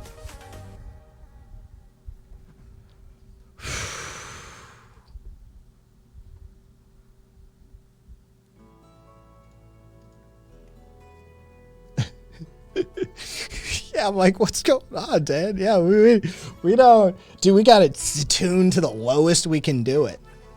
Like, that's, and when auto mod pops, usually, legitimately, I want to say, like, probably have a 98, 99% allow rate. Yeah, like, except for rare occasions when we have bad actors come through and they try and, N1 fucking, shit like that. Like, but yeah, that's why I was like, wait, what? What's going on? We don't do that here. Fuck, shit, cunt, asshole, malarkey. Fuck, this is a test. Fuck. Alright, I'm seeing some tags. Let's see. Where did you learn your definition? That's unicorn. I didn't learn my definition of anarchism. That is my definition of anarchism, right? Like, when you pop anarchism in chat, that's me. That's me speaking to you, right? I learned anarchism, right? And where? In the streets, in technology, in understanding distributed topologies, in direct action movements, in studying theory, in talking with people, in looking at human history, at looking at how we sort of, from a sociological perspective, tend to organize ourselves. Yeah, there's a lot of me in there. There's literally Emma, it's a network of ideas and we much prefer it that way. That's literally Emma Goldman being quoted. Like I say, we'd fight like fucking cats and dogs, but I really do respect and appreciate that woman for what she did to push the needle. She fucking moved the needle. There's very few people in history that move the needle. Emma moved the needle. So, you have to respect that, but we have fundamental differences in how we approach things. So, there would be discussions, they would be heated. But yes, the most of the wording in that definition is me speaking. Like, this is how I see it, this is how I interpret it, this is how I view it, and this is how I've come to understand it. And this is sort of, power dynamic definitional set. It's about hierarchies, it's about power. One of these days I'll probably fucking tighten it up even further, change it, right? We've been rocking that definition for a while, but after doing this for a couple of years, yeah, maybe a rewrite one of these days. Maybe a rewrite. Maybe it's time for the revised edition of the anarchism definition. We'll see if we can get it done in like one 500 character block even, right? See if we can't full elevator pitch it. We really tighten it up a ways. I don't know. We'll see. But yeah, that is... Do I ever play Minecraft?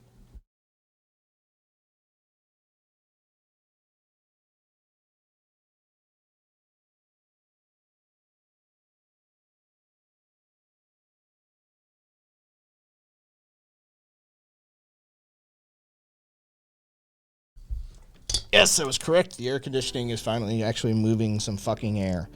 All right. I was like, I'm not as hot as I was. All right.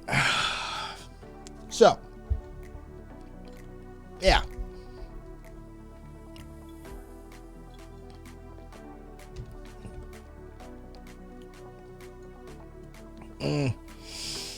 No, it's not. Dan, no. Not by a long shot.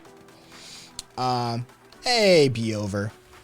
But no, I'll for those of you who don't, like, I could look. Jesus. There you go. For those of you who've never seen or heard of it, anarchism is a river with many streams and tributaries. So you will find with differing answers, but essentially, there's a collapsing down of unjust hierarchical structures into a hierarchy, a system of organization where the elements of the org are unranked, and a philosophical challenging of power and authority mechanisms. There's no perfect expression of anarchism because anarchism is not a philosophical or ideological monolith.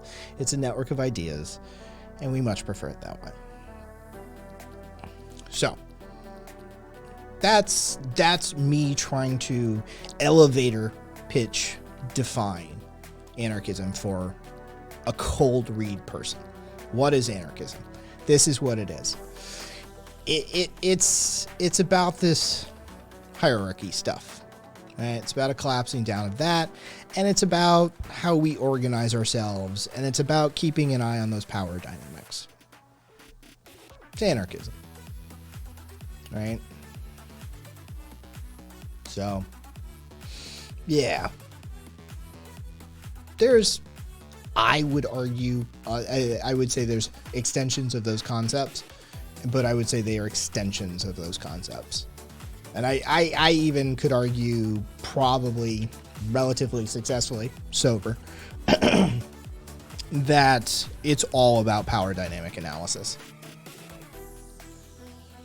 That at the end of the day, it's about power dynamic analysis. There's two components. There's organizational efficiency and equity. And then there's power dynamic analysis that you have to do continuously to keep an eye on that organizational topology. Those are the two core components of anarchism. It's how we arrange ourselves in groups. It's how we arrange ourselves. Forget the qualifiers. It's how we arrange ourselves. And then it's about how we interact. Right? That's what it's about. And there's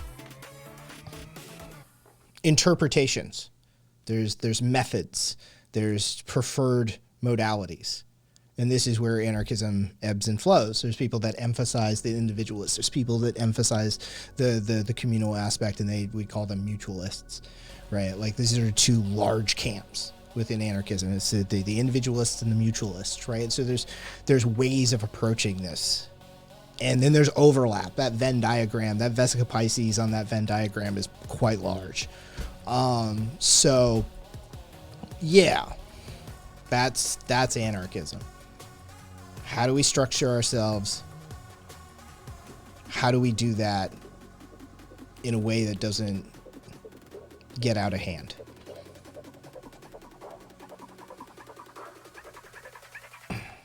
Cheetos, they all essentially end up working very similar. Here's the inside baseball, basically, Cheeto. They all kind of end up working similar. It's a philosophical approach. It's a brand,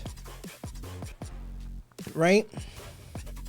It's look, what do you value more, yourself or others? Are you one of those altruistic people? Do you think that humans truly are a social species, and you understand that and you embrace that, and that is a large part of your motivation? The mutualism will speak to you. Do you think that it is very much sort of a solo experience for whatever reason, for whatever why you arrive at that position, that it does start from self. It all starts from self. I have to approach it this way. There's a methodology to approach it that way as well, right? It's a tool. It's a technique. They're all sort of arriving at the same position, right? Because that's it. It's just sort of whether it's how the person approaches the anarchistic modality that usually it speaks to. Then from there you get differing flavors, right? You have the focuses. The focuses, Zippy, like I said, that Venn diagram, the Vesica Pisces, the overlay portion of the Venn diagram, right? It's quite large. It's quite large.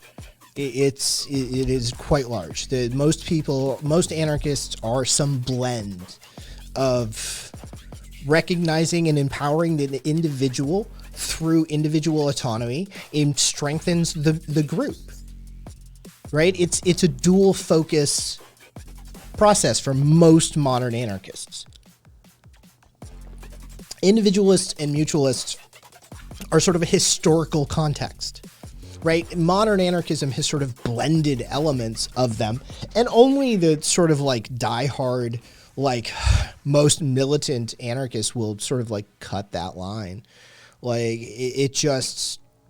it's a way of approaching the technology. Then, like I said, you have focuses, right? You have like the pet cause, right? And so like, and forgive me groups that would, I do not say pet cause as a diminutive or depreciative term. It's just your focus. It's for whatever reason, this is your thing. Whether you believe that it's a key portion, like a touchstone or a keystone element within a grander solution for something that you perceive, or whether it's just something that you grew up with, right? Like there's a variety of reasons people can approach things, but then you have like the ecologically focused anarchists, then there's overlap with animal rights activists, and then there's overlap with water rights activists and indigenous rights activism, and it goes on and on and on. Because anarchists get their hands in stuff like that. Like we participate in that sort of stuff. And so then you will see various interpretations of anarchism that you have, like, so this like African, African anarchism, you have this indigenous anarchism, you have like the rebirth of like indigenous anarchism too. Like that's a fascinating thing when indigenous peoples take up a modern influenced element of anarchism that, like, yeah, we have ours, like we have the OG stuff, but like, there's some stuff, let's throw, like, there's, hey, that's, cilantro is great, throw that in, like, that sort of thing. That's always fascinating. Anarcha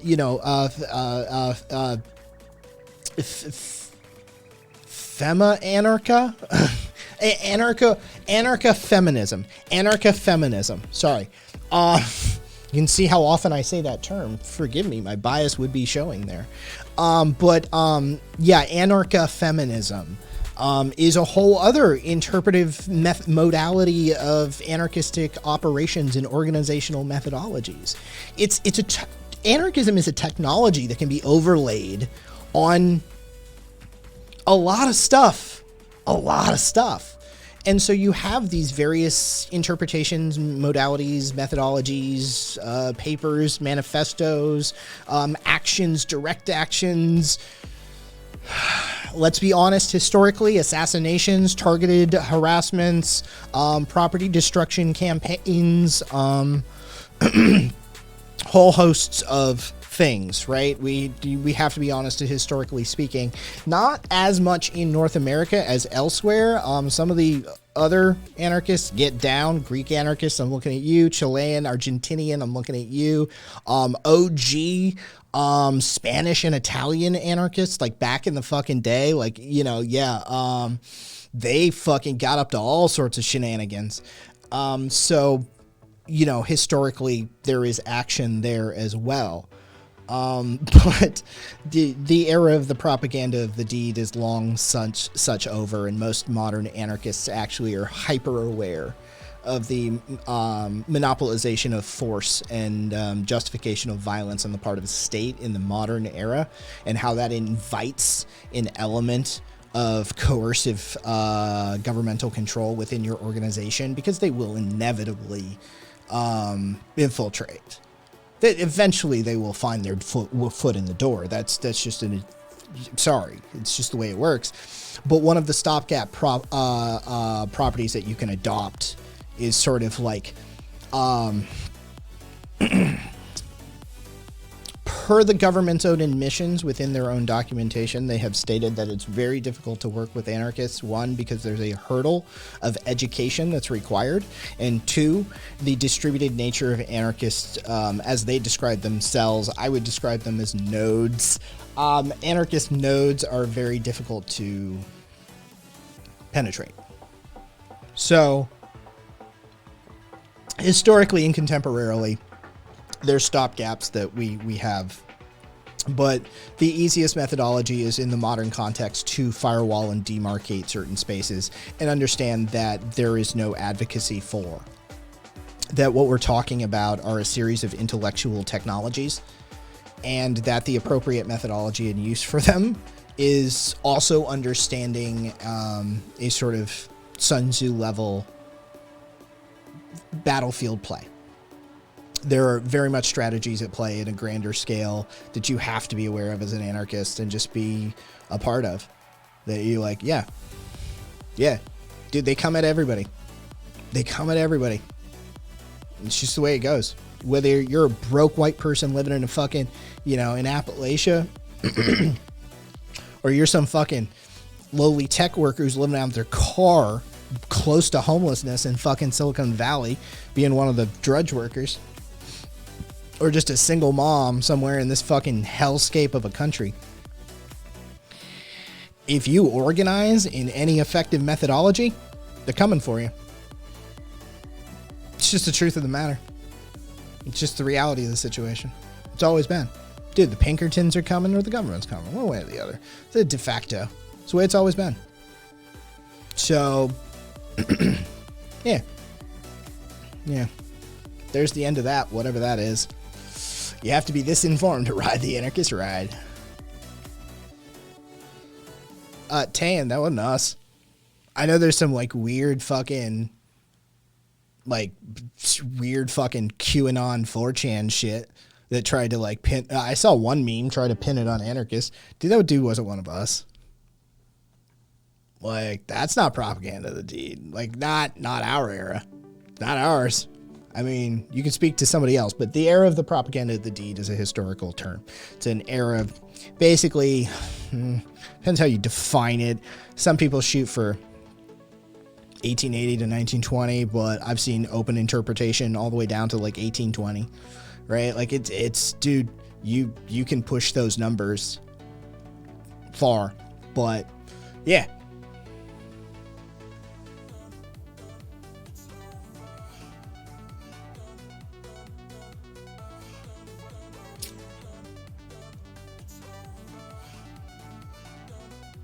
Let's be over saying. My family's rented a furnished summer rental. Furnishings include my pillows and a Ben Shapiro book in the coffee table. Be over. Read it. Be over. Read it. That's like Intel, man. It's like Intel and shit. Read it. There's no anarchy, command. We don't encourage them to say it. They don't understand the political science level distinction between anarchy and anarchism, let alone the sort of modern maligning. The command is anarchism. Hey, Red. I know, Red, right? I threw it in the crawl space. No, you should read it.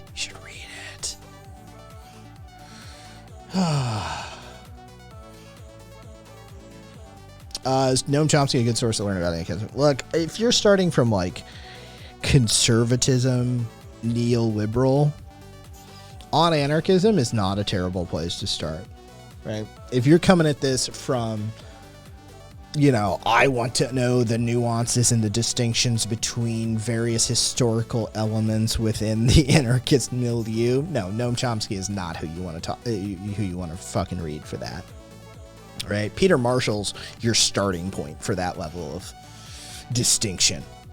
Right, that's who you want to fucking start with if you really want to go. No, it just sort of depends. Noam is fine if you're just trying to get some fucking schmuck, right? If you're just talking about dude off the street, the guy you met at the bar, fucking your cousin, that guy, he's fine. Throw him on anarchism, let him read it. They may bite. But if you want to know shit, yeah, Peter Marshall's your go-to. He's going to be your starting point. And then you're going to have to delve down a whole series of rabbit holes. You're going to build a library and a collection of books. Just for portions, right? Just for citations, right? I own a book on John Adams, his ability and prowess as a propagandist. Of the colonial era, because of a series of citations that were in another book that were talking about this aspect of early colonial America and how John Adams was this amazingly effective propagandist at the time. And so it's sort of just, you just end up collecting fucking texts on shit, right? And since I'm a fucking, you know, an absolute fucking 1,000-year-old man, I need to hold it. I need to hold it. I like my physical library. I've got books. I've got books and books. I try not to buy new books unless it's a new book. Like, it's like, you know, I try and go for like old used books and stuff. Infamously, I've got a book that's a mathematical proof, basically, of anarchistic social organizing methodologies that uses a bunch of symbolic logic and mathematician speak. I can't read it for shit. Got it from a university in the UK. It's where it's, yeah, you know.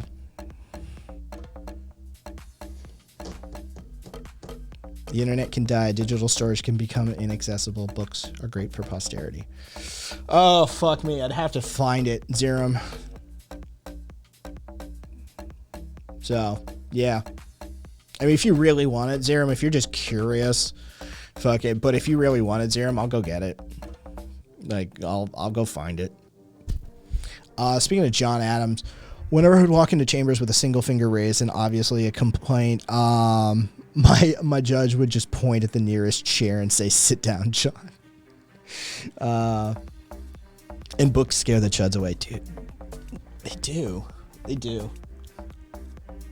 And then occasionally, you know, the fucking Crime Think was doing the fundraising, right? The Kickstarter shit. So, you know, fucking, I got the premium copy of fucking Contradictionary and a enamel pen and some stickers and a tagged up, it's literally a picture, a tagged up fucking piece of, I don't know what it is. I think it's a dumpster. Either way, nice handwritten note on the back. So, you know, there's reason to buy brand new pieces, but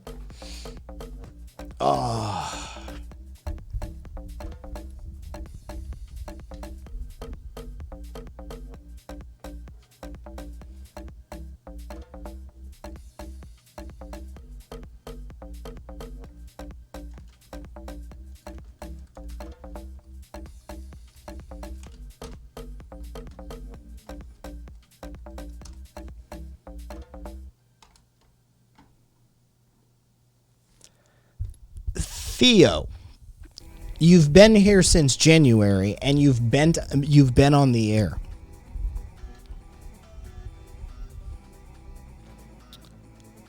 I can't really say what I do. It's niche, so it's quite easy to dox, but I'd be happy to say once I've hung around the community a bit. He says well into 3 digits worth of messages sent on the channel starting in January 28th of this year, having actually been on the air and had a conversation with me. Yes, so you barely ever show up here. We can't count on that. That's fake data for all we know.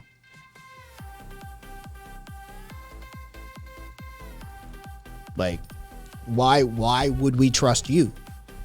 You don't trust us. We don't trust you. You're saying trust me, bro, and you're saying trust me, bro.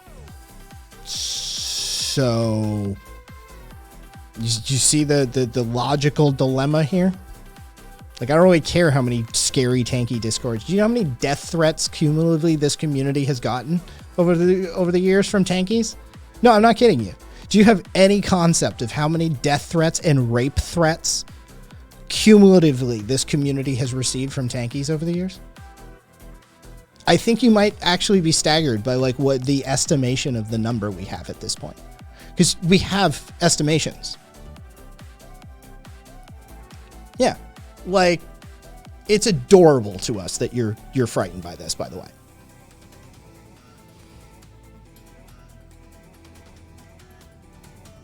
Yeah, like, we're well into 4 digits. Like, if I opened my Twitch DMs, it would just be nothing but. It'd be nothing but. Are you kidding me? Dude, they're just the most vile members. Yeah, even the libs, who LARP as tankies have community members that wish us dead. Yeah, dude. So, I see your trust me, bro. I understand where your trust me, bro is coming from. I also say trust me, bro. And this is where my trust me, bro is coming from. Therefore, our two trust me, bros are nullified, and there's no actual evidence to back up what you're stating. So this is a non-starter of an argument. Cool.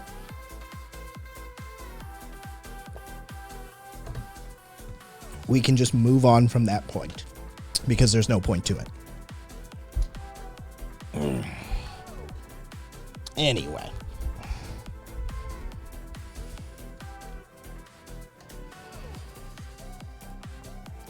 Fair enough, Dragon. Let's see. Oh, Jesus. I know, right? Growth of administrators chart. Okay, I don't think I can show that on air. Oh, God. That is a fun list. Let's look at it. Let's take a minute. This is the Chinese banned parties list.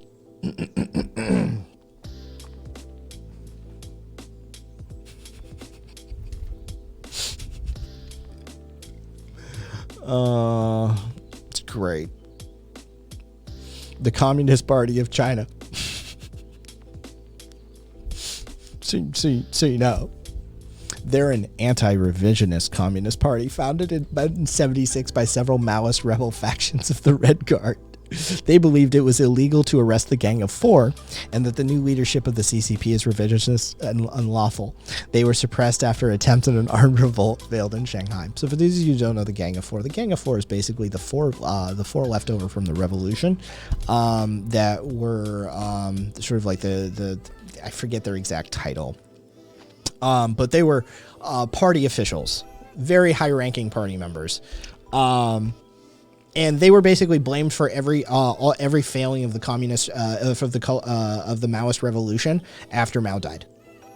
Basically, the Gang of Four was used as a general scapegoat for every single fucking thing that had been coming down the pike for a long time that the party was just holding back. Yeah, including Madame Mao herself. Like, yeah, they basically scapegoated the shit out of the Gang of Four. And so, yeah, there was a legitimate, like, party takeover of sorts that happened, for sure. There was definitely a changing of the guard. Oh, for sure. And so these were loyalists. Yeah, these were loyalists.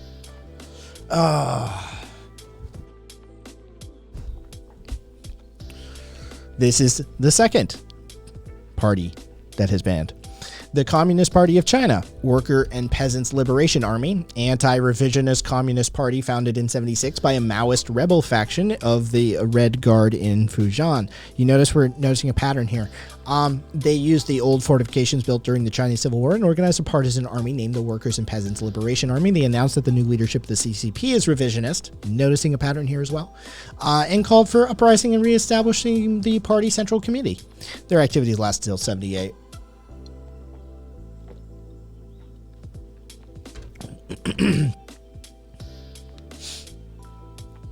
Yeah, this is this is always an enjoyable list. There we go.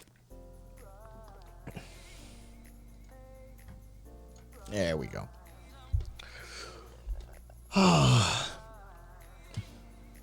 Yeah, if you know that the original Red Book is banned, the Little Red Book. The Little Red Book.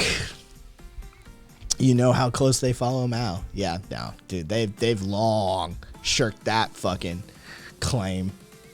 Only the idiot fucking Western tankies attempt to defend that position. Only Western tankies. Well, you know what? Fucking there's Luna Oi. Okay, so mostly Western tankies with a couple of exceptions. Fucking try and tap dance that position usually.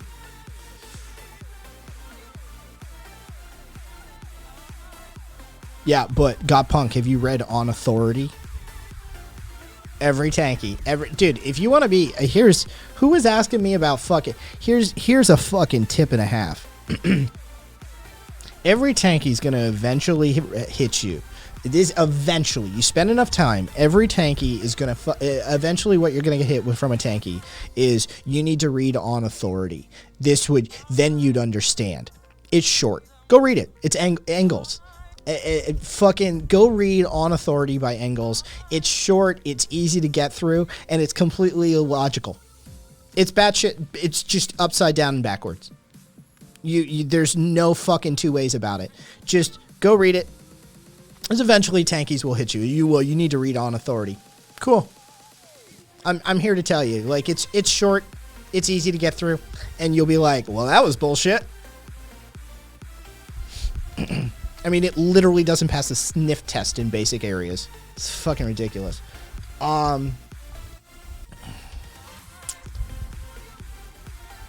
Crimson, you can find that out. You know that, right?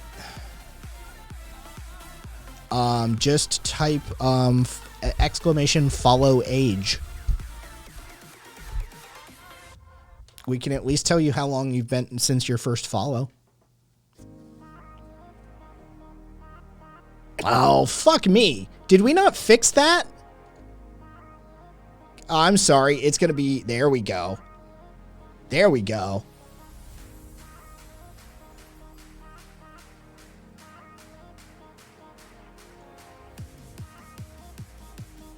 Oh, fuck you. It's a troll.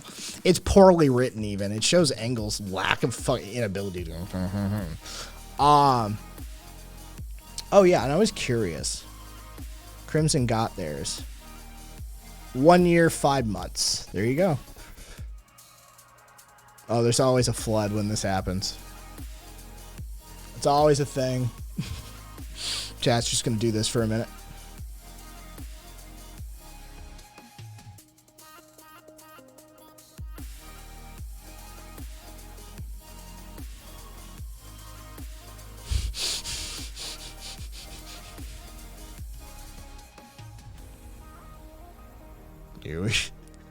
Here we go.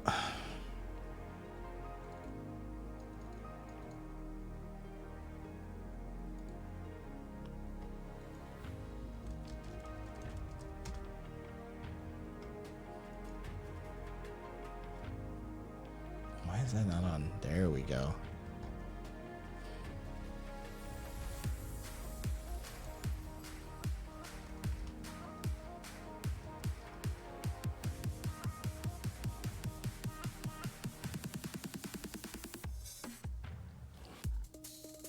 There we go.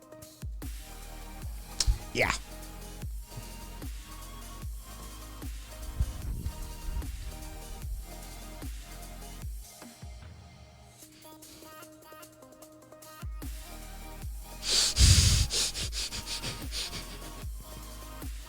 Unicorn, how are you with topology?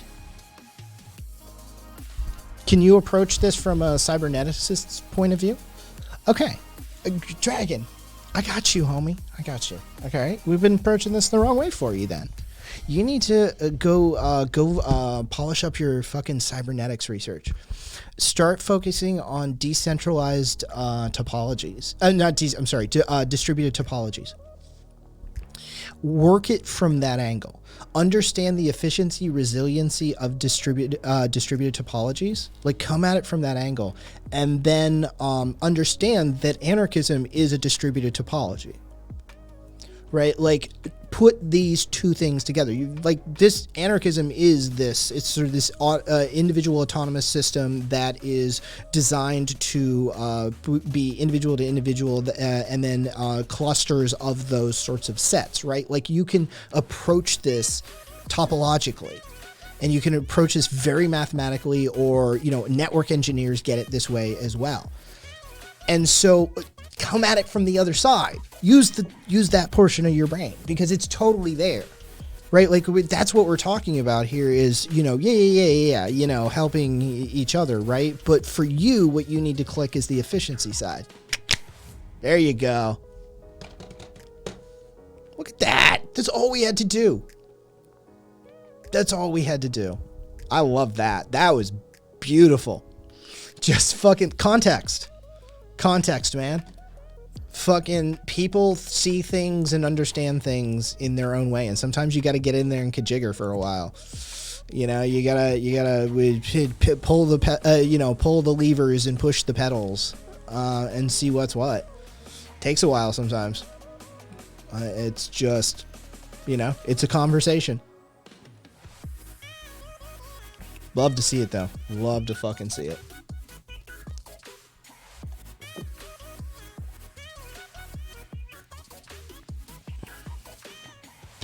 Yeah. Cheetos. Yeah, they are. Yeah, and Dragon, are you okay with technology? Or are you just a math person? Like, I know sometimes there's overlap, but like you tech geek? Because if you're in that territory, both. Dragon, I2P. Bye, Dig. Take care of yourself. Love you, Dig.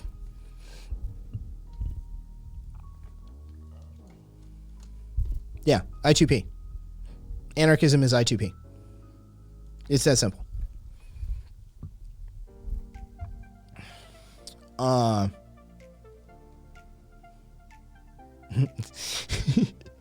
You also pee? Yeah.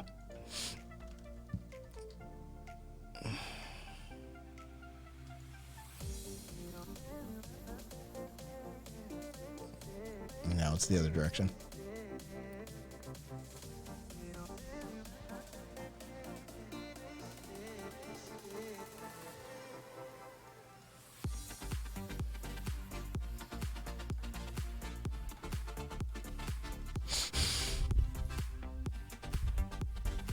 Yeah, just look at the I2P project, Dragon. That's anarchism. It's a fully distributed network, right? Like, that's self-contained, bidirectionally encrypted. Everything runs off the fucking. It's bootstrapped. It's fucking self-certified. It's updated from within. Right? Like, yeah, go look at the I2P project. It's very, very. Built by the people, for the people, right? No profit motive whatsoever involved. Just, we need secure comms. Let's build them.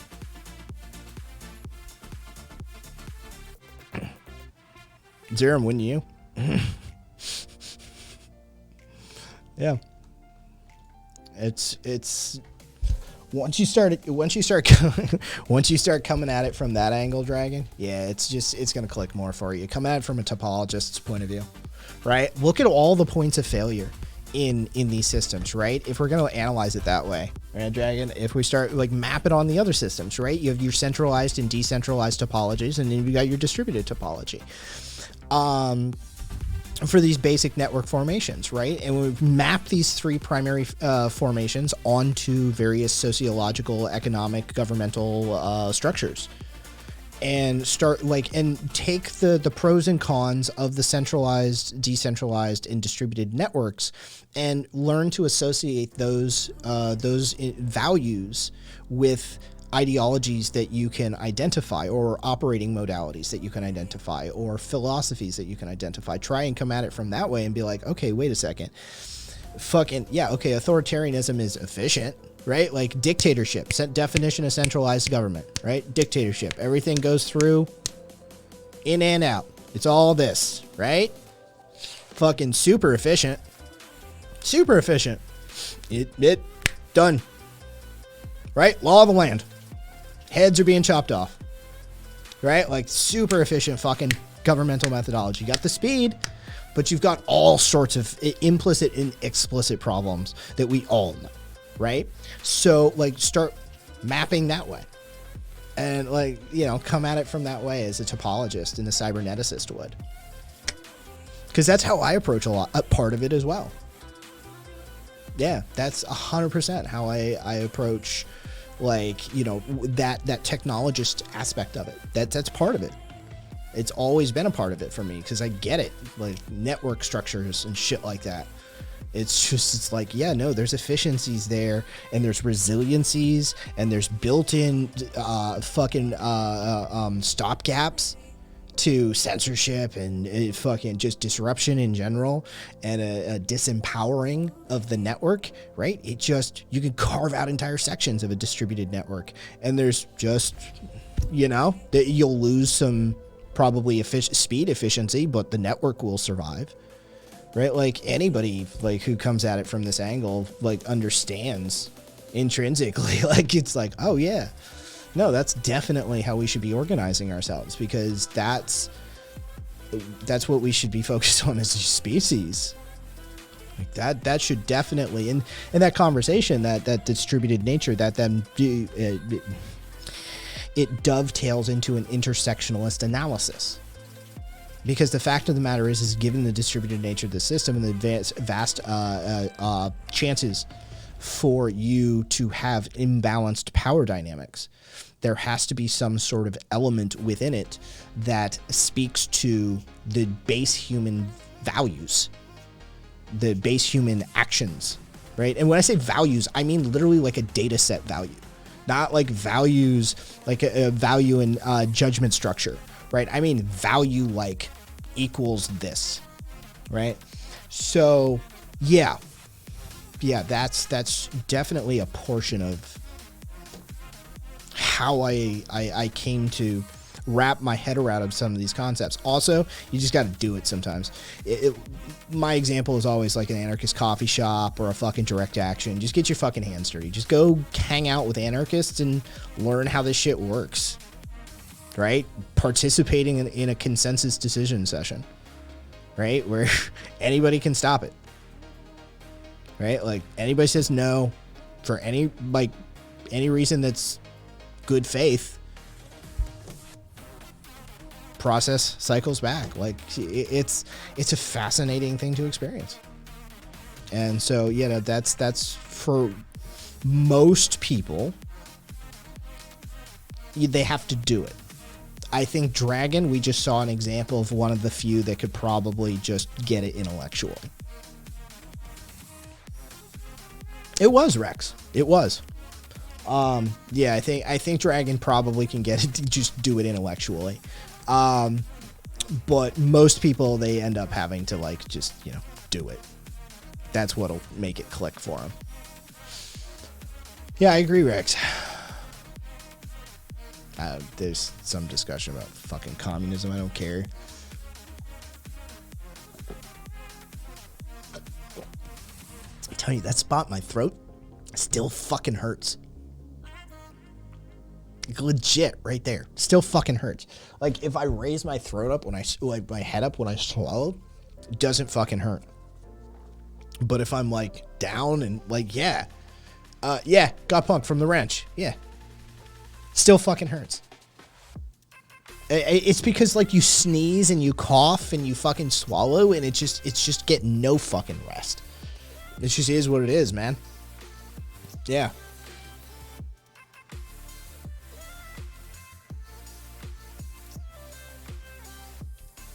Oh, first time earlier today though, I checked my back out in a mirror.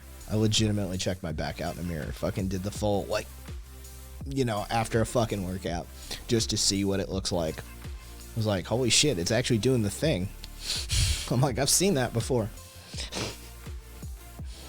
I'm gonna have to fucking build a good base to get back on a wall. I don't know if I'm gonna do any I really don't want to have to bother with fucking ropes and harnesses anymore. It's such a fucking just a cost sink. It's such an expense. And I don't see myself doing any free soloing anymore. Like I don't see myself free soloing anymore at this point in my life. It's just there's too many variables. Like, you know, I could get weird and I've got shit going wrong with this body. I can't count on peak performance for the entire run. So I think I'm gonna focus mostly on bouldering. No, be over.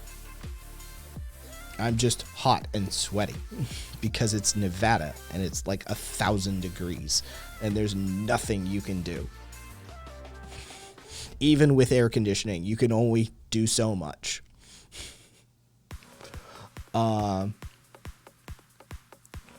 Those climbing walls are fun too, but not the same. I know, Rev, they're not. Yeah, we're not going to sell you on it.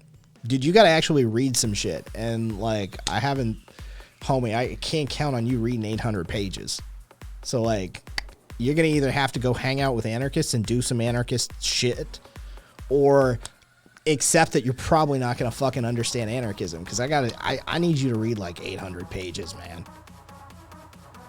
So, I mean, just to get to the point where I don't even think it'll intellectually click at 800. I think you just got to go hang out with some anarchists and do some anarchist shit, man. So, like, we're not going to fucking sales. Like, this is it, man. Fucking, we've told you everything we can tell you. Right? Like, there's all sorts of schools of anarchism and variations of anarchism, but at the end of the day, it's about fucking consensus. It's about consensus decision making, hierarchical organizational styles. It's about fucking making sure your power dynamics are in check and your society and your organization and your co-op or whatever is equitably organized, and fucking go from there. Right? Like, that's dude, that's it, man. Like, but most people can't wrap their head around this basic shit. How do you run a business without a manager who can fire somebody? Right? I bet you can't answer that. Right? Like, how does that work? How, in an anarchist coffee shop, what's a manager? How does that work? How do they organize themselves? How does anything get done if they're all equals?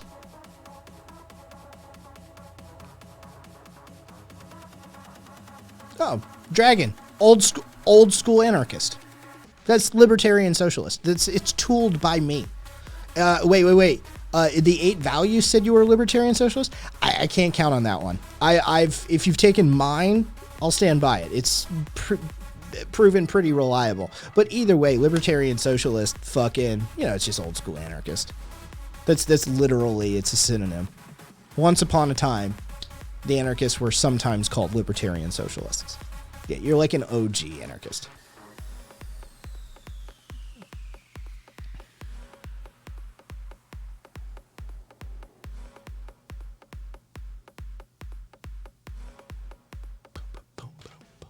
All right. Oh, Jesus. Oh, Jesus, yeah. I don't know, some of you may have seen.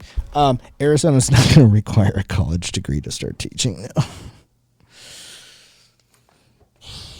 As long as you have, like, enrolled in a class, like a course, apparently, in Arizona, they'll grant you a teaching certificate.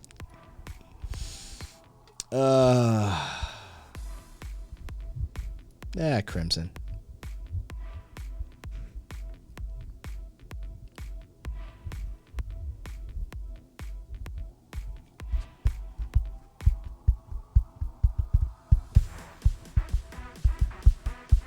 Yeah. No, Cass, it's fucking ridiculous. Fucking, yeah, they're absolutely desperate for teachers. They're insanely desperate for teachers. It's fucking ridiculous. Oh, Jesus. No, that's the only one you remember. And it lasted longer than the U.S. And we're facing balkanization already. A second civil war possibly in balkanization. They outlasted us by a strip. But no, it's the only one you remember, which is hilarious. There's so many, man. There's so many. Fucking, did you want to go visit one right now? I can send you to one. There's like multiple in the U.S. You know that, right? Like there's multiple like long-running anarchist co-op and communes, like all around the globe, of varying sizes. Fucking some of them Some of them have fought, like, dude, the Zapatistas aren't anarchists, but they organize using anarchistic principles. They've got a whole complement of beliefs and ideologies. But anarchists, most assuredly, like, yeah, they organize anarchistically in a lot of ways. And they use some of it. Like, they're not shy about that either. They've incorporated an element of anarchism within their methodology. And, dude, they're still fighting. Cartels, a fucking Mexican government, the CIA probably, fucking, dude, there's a laundry list of these sorts of things. There's fucking, dude, Trumbleplex outside Detroit, Michigan is one of my favorite ones because it's just a fun fucking name, Trumbleplex. Dude, they've been around for 20, whatever, 8, 9, I forget how many fucking years now.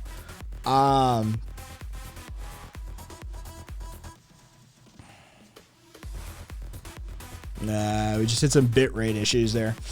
Oh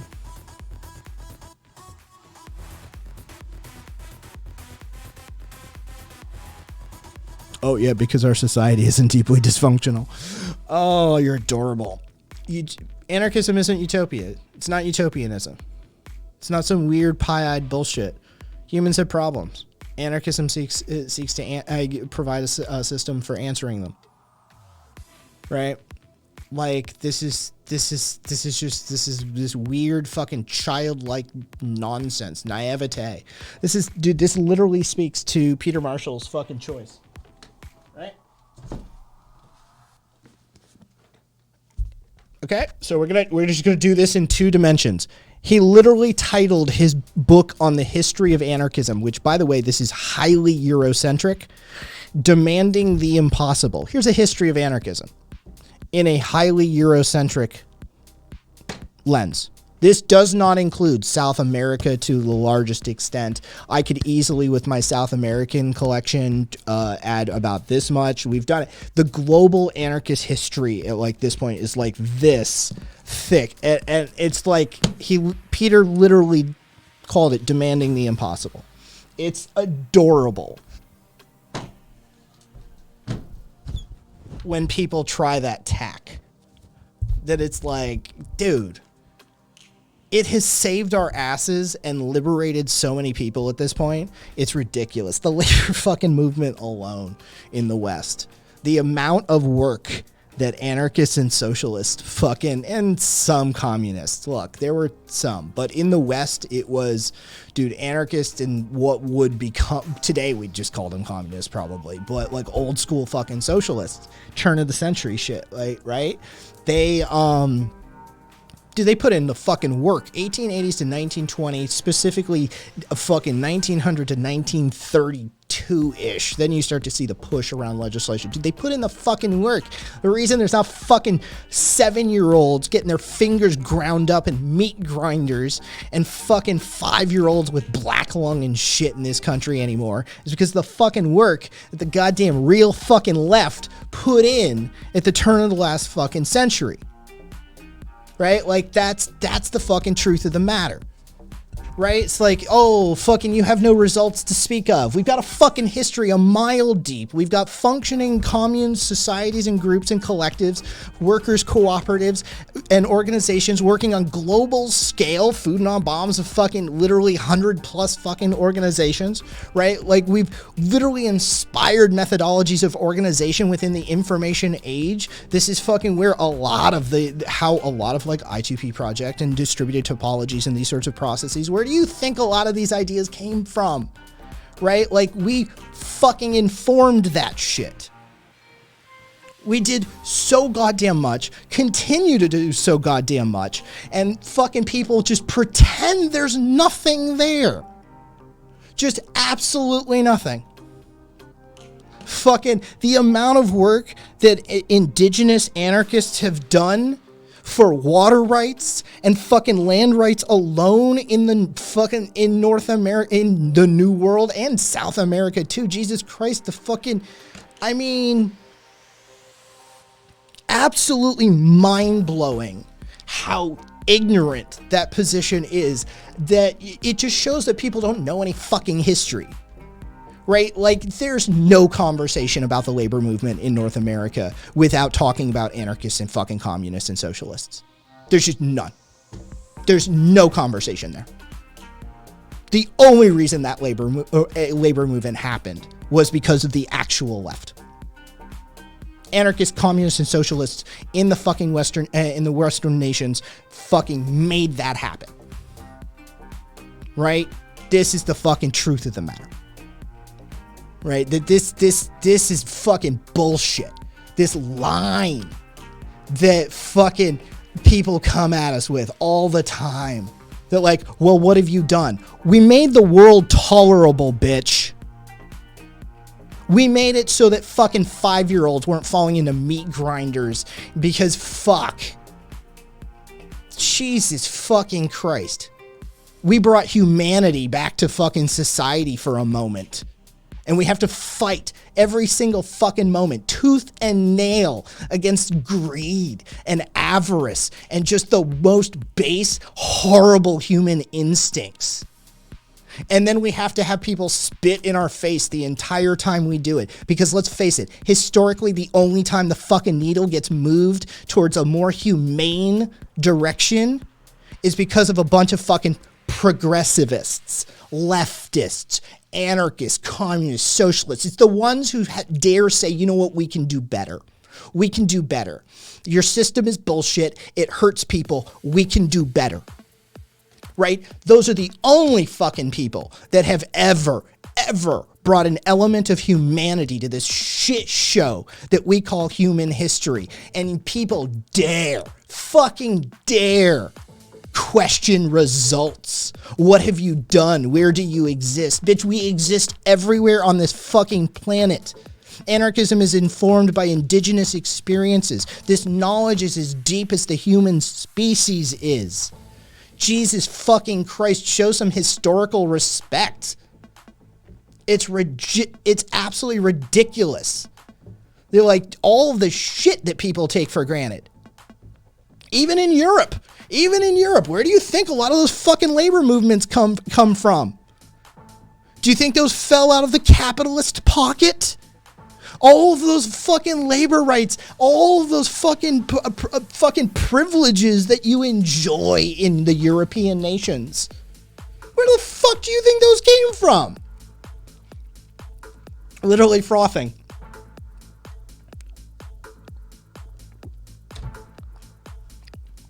Welcome back, Dig. Fuck, you just missed an epic rant, I'll tell you that. Yeah, astounding levels of naivete and ignorance displayed on the regular. If it hadn't been for labor movements, she would still be walking in mine shafts, panting dynamites. Yeah, setting dynamite.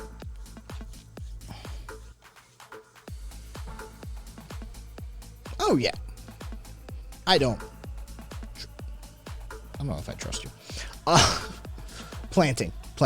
Yeah. Planting dynamite.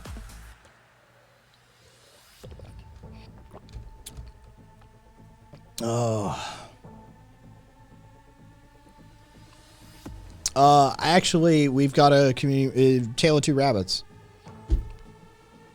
He's an indigenous anthropology professor with a specialization in archaeological digs of Native American sites.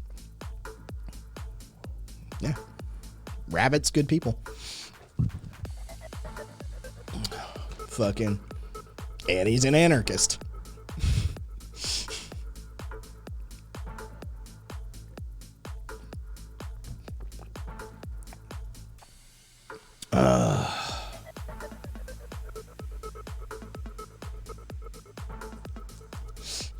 Like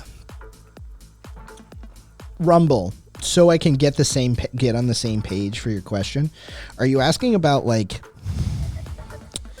an anarchistic reinterpretation of the familial unit as we know it, or the familial unit as we know it operating in an anarchist environment? Which of those am I pursuing?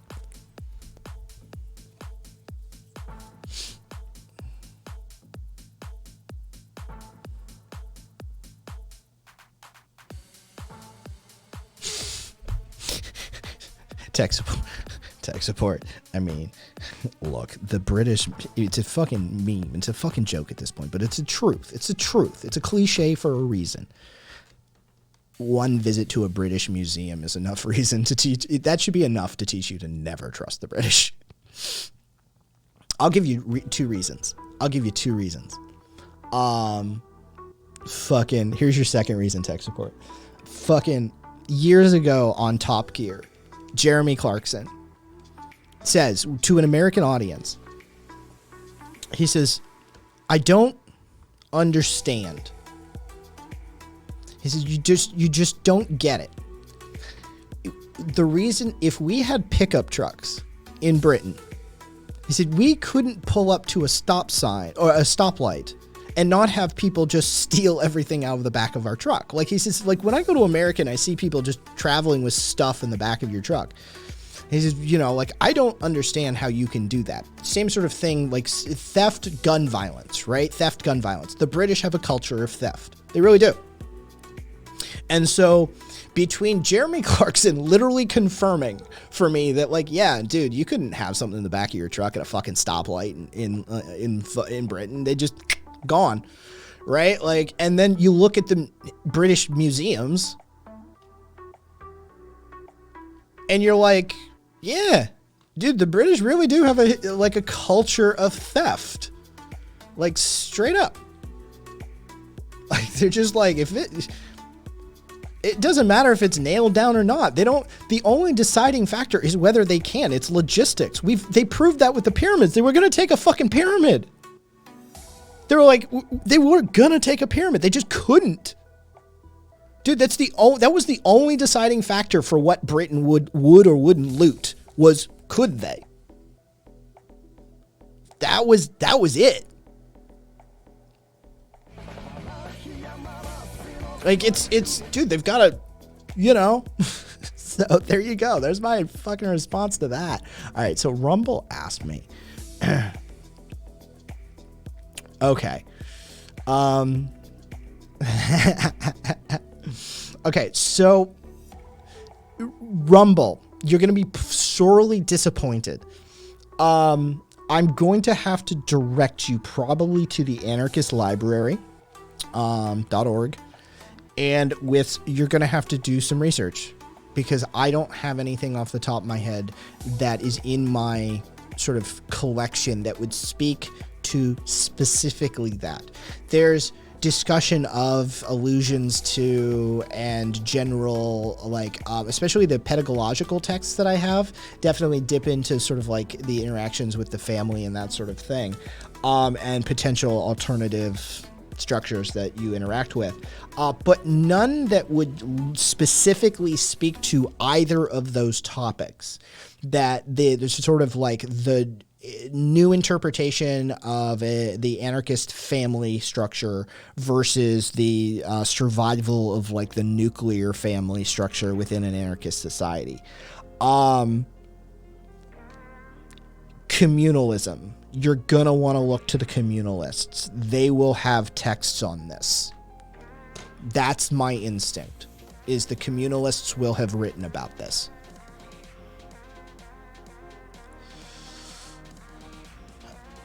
Try when British anthropologists colonized an American anthropologist. Nope, yep, Zippy. The only reason the Great Pyramid of Aziz isn't in the British Museum because they couldn't carry it. Yeah, no, it's like an actual thing. They just didn't try hard enough. Lazy twats.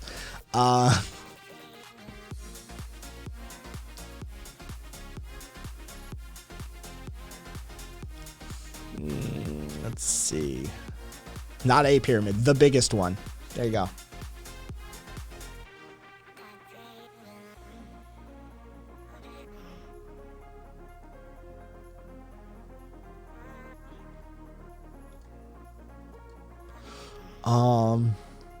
Famously, they would have taken the Great Wall of Benin if they could.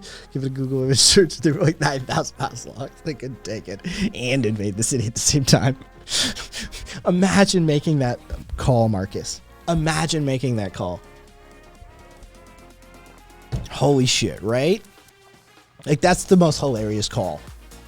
Sir, we can either take the wall or take the city. And somebody had a moment. Somebody had a moment. You know somebody wanted it.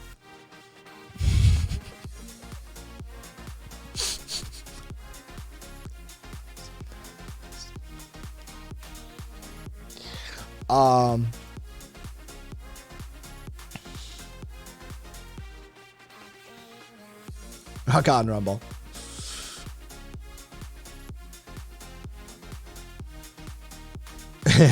Zippy, fair enough. There's influence in Chicano culture that I've snapped to. Not enough influence. Can we come back for the city? Apparently they took a part of the wall. Fualata, who recalls correctly. I think the culture of pocketing people's lighters came from the Brits. I have a policy suggestion for global unity. I've put this forth before.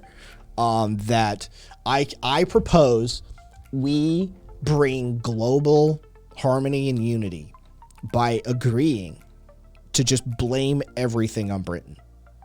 Britain is our modern Jesus. Britain has to step up to the plate and absorb the sins of the world. All things become Britain's fault.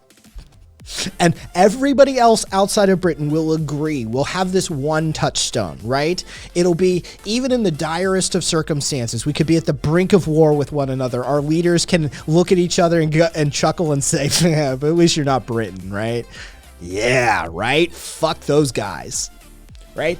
Everybody agrees. Just everybody agrees. Everything is Britain's fault now. We have this one thing finally. We finally have a thing in common with everyone. Right? Other than the fact that we're of the same species, but that doesn't seem to matter to people. So let's get the Britain thing. Maybe two. Maybe we just need another. Punk, I'll drink to this. But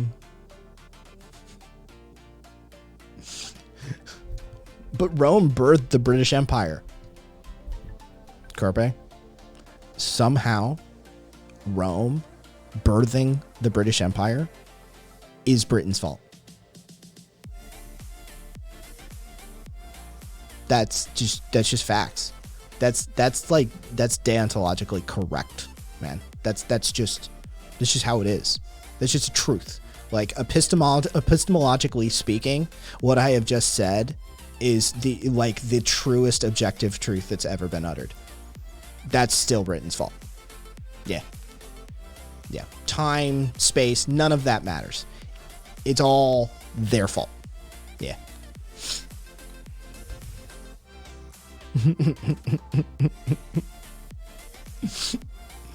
I bet it has to do with Hadrian's Wall. I blame Arthur Pendragon.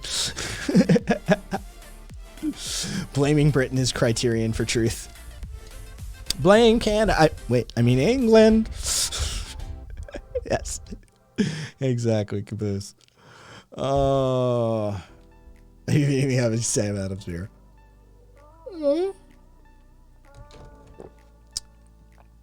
Happy birthday, Caboose. You old fuck. What'd you get? What'd you get?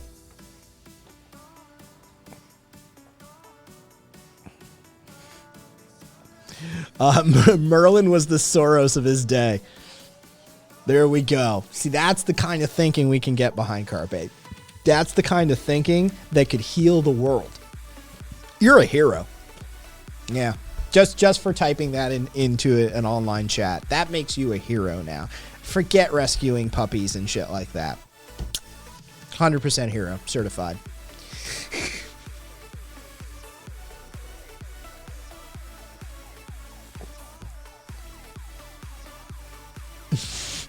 Next, you say that who pulls a sword out of a stone is no way to form the basis of a governance or state. I know, right? Monty Python is great. No capes, though. I like a good cloak, though, man. It looks good. Especially like the cowl. I love a good cowl. A new gym bag. A new shower brush. Bluetooth sweatband. What's a Bluetooth sweatband? A new Nalgene water bottle with a reusable straw and some gift cards. Rock on. Nice haul.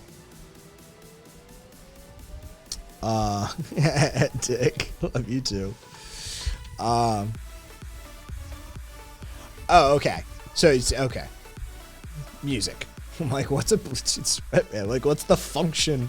I'm like, you know, it could measure, like, I don't know, heart rate or something. You know, I have one that it's not a sweatband, but like, you know, I've got a heart rate monitor.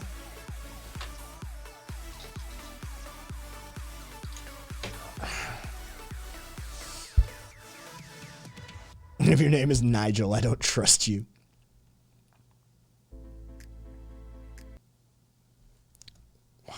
Why would you build that as a feature? Do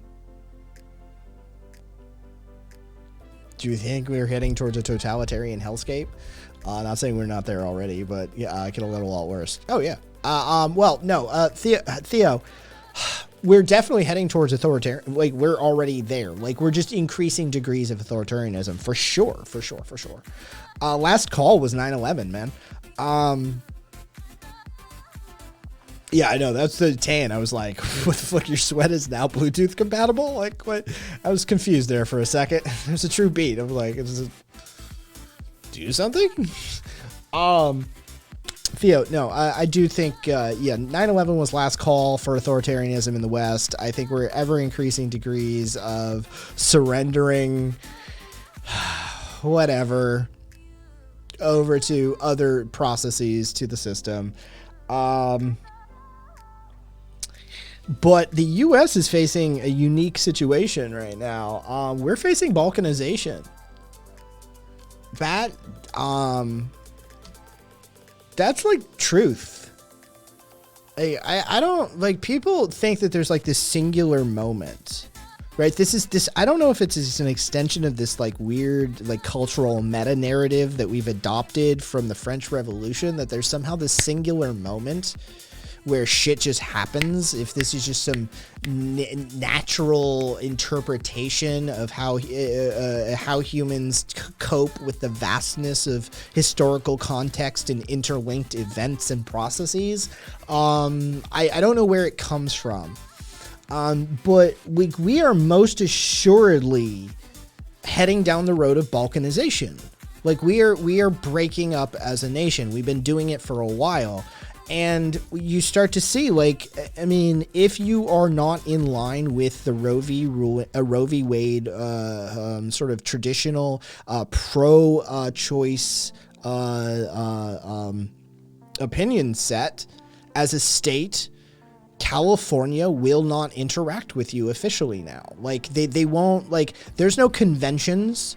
There's no, like, they will not pay for their people to go to a thing in Atlanta, because they're just like, nope. And they're making their own insulin. They're already like the world's 7th largest economy. They've been up to number 5. I think they're kicking around number 7 right now. They're like, and you're starting to see like states discuss travel bans, and like Mississippi had a dude had a representative float the idea of using dogs at airports to detect pregnant women on the way out. Like, we're already down the path of balkanization. We have irreconcilable differences at this point. If this were a marriage, dude, we're filing.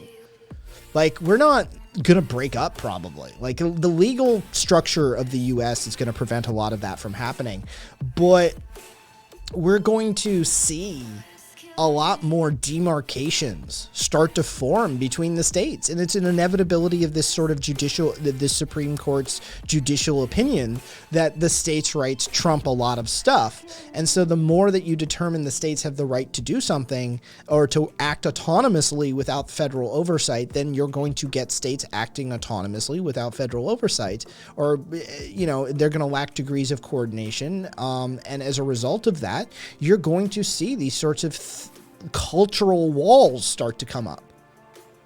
You're going to, like, the balkanization process has already started. Like, this is a thing that the U.S. is facing. Oh yeah, no, Tina, no, the Jew thing out of Tennessee and Arizona, dude, that freaks me the fuck out. Dude, I'm sorry, I've just called it the Jew thing. What I'm referring to is that there were a series of court decisions in 2 different states that effectively allow for discrimination, legal segregation of the Jewish population, separate them from the Christian population as long as they are provided a separate but equal set of facilities. It's seriously, it's seriously terrifying. Cupcake, thank you. I give you a pass to call it the Jew thing. Yeah. Oh, yeah. No, it's on behalf of my people. Thank you, Cupcake. Separate but equal. I think I've heard that somewhere.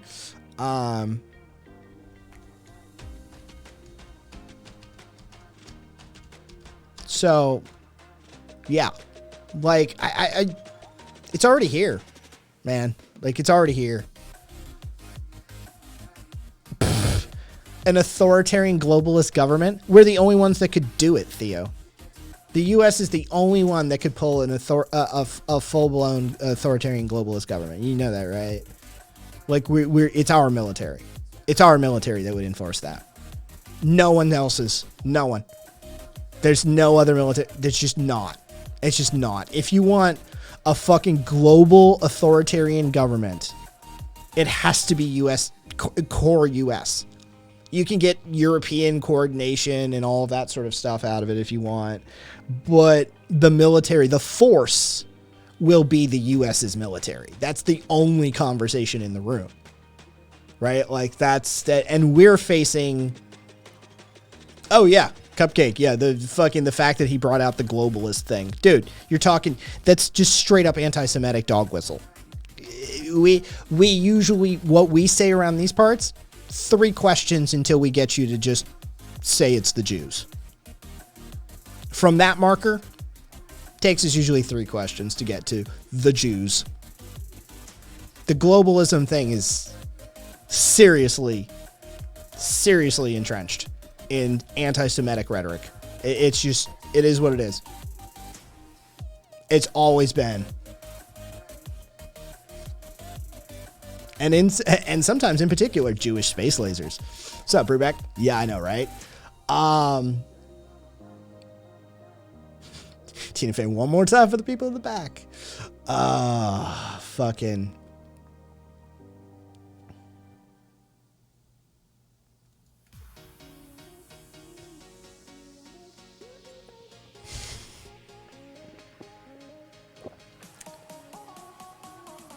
Tan almost got a spit take.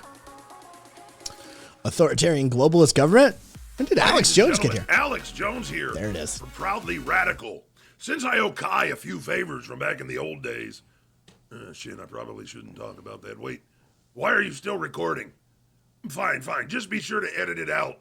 Anyways, as I was saying, this is Alex Jones, and I just wanted to teach the proletariat a few things about anarchism. Anarchism isn't about chaos. In fact, it's quite the opposite. Anarchism is about the people. It's about solidarity and mutual aid. It's about removing unjust authority and hierarchies. We should all be anarchists. The world would be a better place. Now, I'm going to apologize again to all those parents whose lives I ruined because I'm such a douchebag. Jones, out. All right, Kai, this has got to make us even for that incident you helped me out with. Alex Jones, everyone.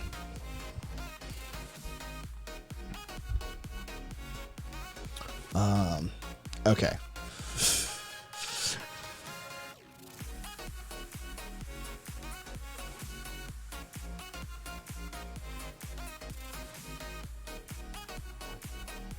Where am I being tagged?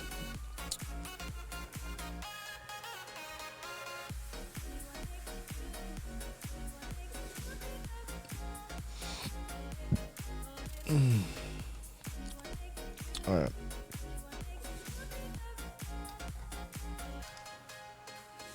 Oh. Dig threw me something. That's what. Oh, Jesus Christ. Yeah.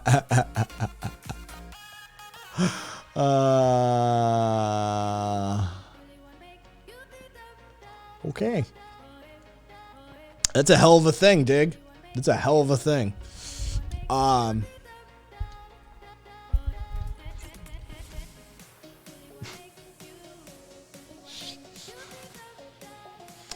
Oh, ask questions. Yeah, Dig on Discord. Oh, we would have to just start back over fucking 2 hours of we've already done this once. Here's the truth of the matter. Rook,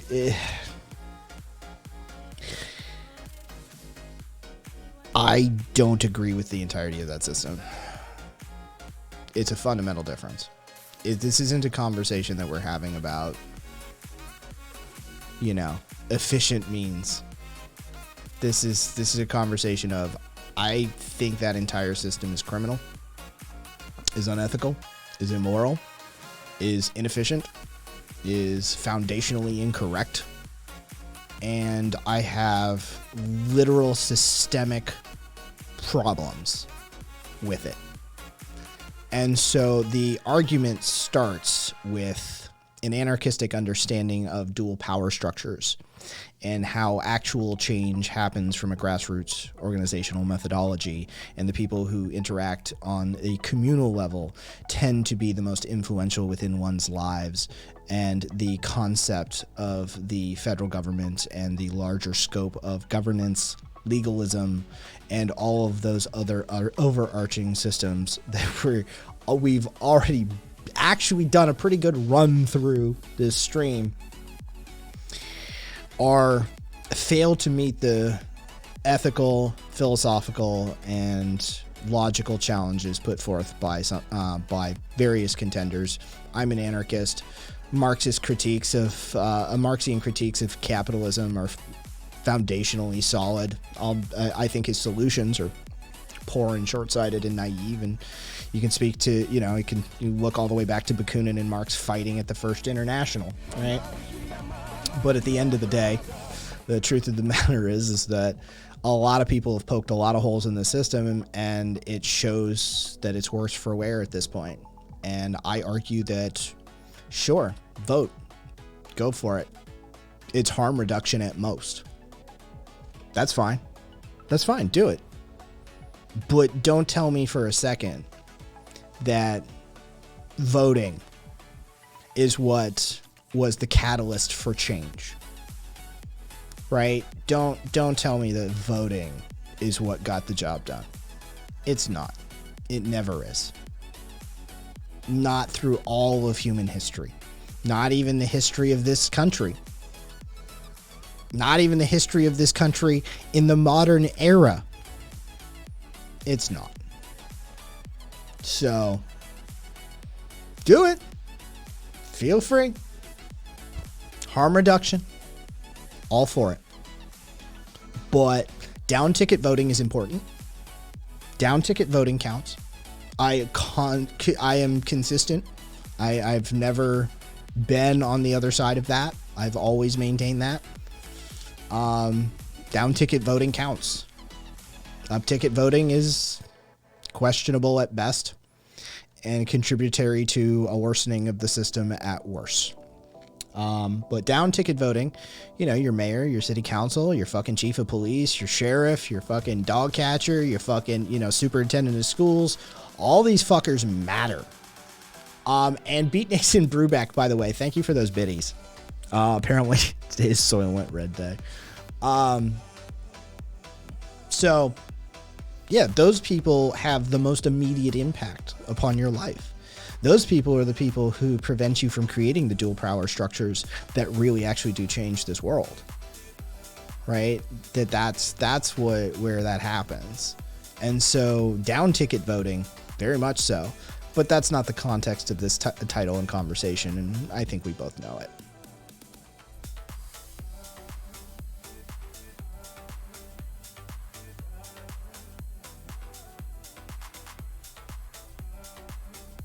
I don't. What is...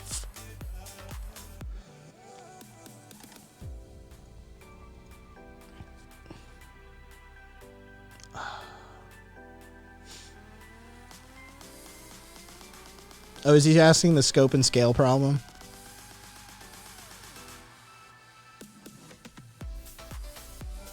I don't know. Anyway.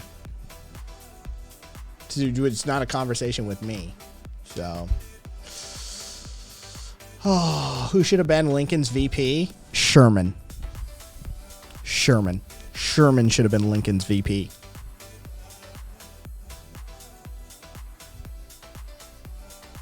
Fucking, there's my answer to that one.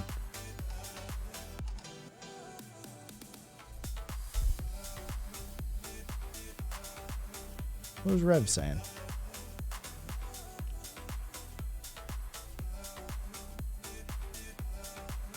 Oh, yeah. Yeah, dude, Callie leads the fucking way on a ton of that shit. Ton of that shit.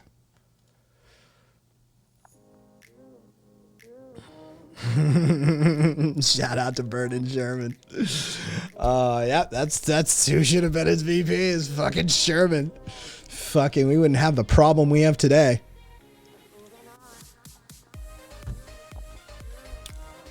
He's doing the defend Western culture against the barbarian hordes thing, but quieter. Lovely.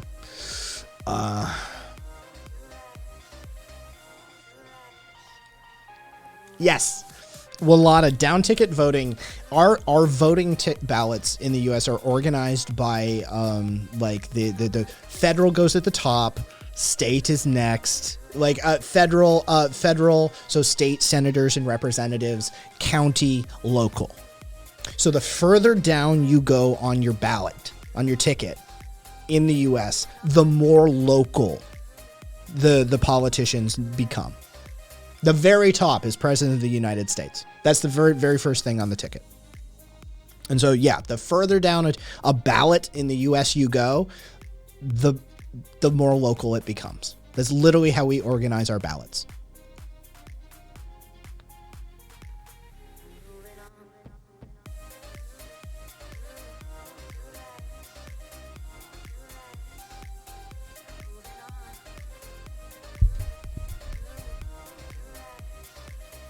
What, Sweden's like the size of what for us?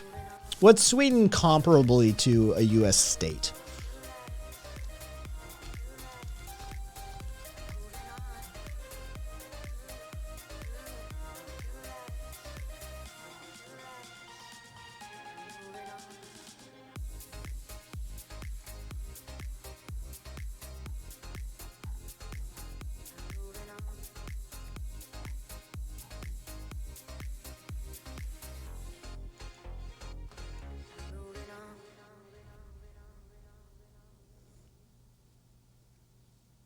Interesting. They actually have less schooling than us on average.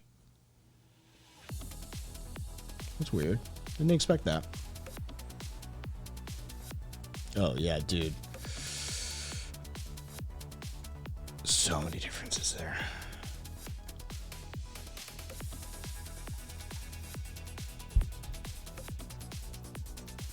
See, here's the problem. Questions. Look, I'm not gonna lie to you, man. Dude, I just did fucking 2 hours straight of topological analysis, fucking mathematical analysis, fucking distributed organizational methodologies, hierarchical organizational methodologies, fucking, like, I have just done like a run. Here's what you need to know. You are looking for an anarchist state right now. You are looking in your head for anarchist land. That's not how anarchism works. And the fact that you're not there yet is probably like we all I can do is give you homework at this point. Like, I can give you homework. If you actually want like a text to read, and I'm talking like a book, like a proper book, I can whole cloth point you in so many directions for resources. But the truth of the matter is that you're probably not understanding what you're even looking for at this point. And it's very difficult for people who come from hierarchically organized societies that haven't engaged in these sort of, hierarchically organized societies that haven't engaged in these hierarchical modes of thought and experienced like leaderless organizational methodologies, and how possibly could a coffee shop run without a manager who can fire somebody, shit like this, right? There's fundamental methodologies, but what you need to understand is there's no anarchist land. Right? Anarchism is a set of tools and techniques and methodologies. It's fundamentally about two things. It's about how you organize yourselves and how you do that equitably. So the two things that anarchism is focused on the most is organizational structure and power dynamic analysis. And so when somebody comes along and says, I'm skeptical of anarchism, I look at a history of influence in technology, in organizational systems, in military stratagems, in communes that have produced the Spanish Civil War fucking during the collapse of their society. 50% of agriculture and industry was being produced by anarchistic communes, right? Like the fact that Trumbleplex survived and thrived in the Detroit economic collapse. Trumbleplex is an anarchistic commune on the outskirts of Detroit. They have their own library, their own internet, their own theater space, their own residences, their own, like, you know, I look at all these sort of elements and entities of food, not bombs, feeding how many people in, you know, how many 100+ countries across the globe with that sort of distributed topological organizational methodologies. I look at all these results and all these things that anarchism does and continues to do. And the fact that the 1880s to the 1920s, the anarchists, communists, and socialists, the fact that the leftist labor movement created and basically molded the modern workplace to be tolerable and not inhumane, getting 5-year-olds out of fucking mines, not setting dynamite in fucking mines, right? Like the fact that we, you know, shut down and fucking just reformed that Chicago meat grinder fucking the meat industry, as it were, right? We still got a lot of work to do, but like, get out of our way, we'd fucking do it. Good night, Puka. Right? Anarchists put up fucking results historically and contemporarily, right? There's no discussion in the room about, like, you know, indigenous water rights fights and not be like, hey, there's probably anarchists there, right? Like, it's just one of those things that, like, we have so much history and so much that we've contributed to society and making it more humane, bringing intersectional methods of analyses that give you a window of insight into more equitable power dynamics within your social structure. This is what anarchism does. This is what anarchism is about. This is what we are for and do and attempt to continue to do. And we fight fascism. We fight authoritarianism. We fight oppression. We fight coercion. That's what we fucking do. 50% of it's education, 49% of it's fucking direct action. Right? Like, we're the ones making the sandwiches. We're the ones fucking, fighting the fight back in the day. It's just the way it always been. And it's a weird attempt at, like, revisionist history, to borrow a fucking constant, throw that, Marxist, Lenin, Maoists, the fucking modern tankies love to revisionism.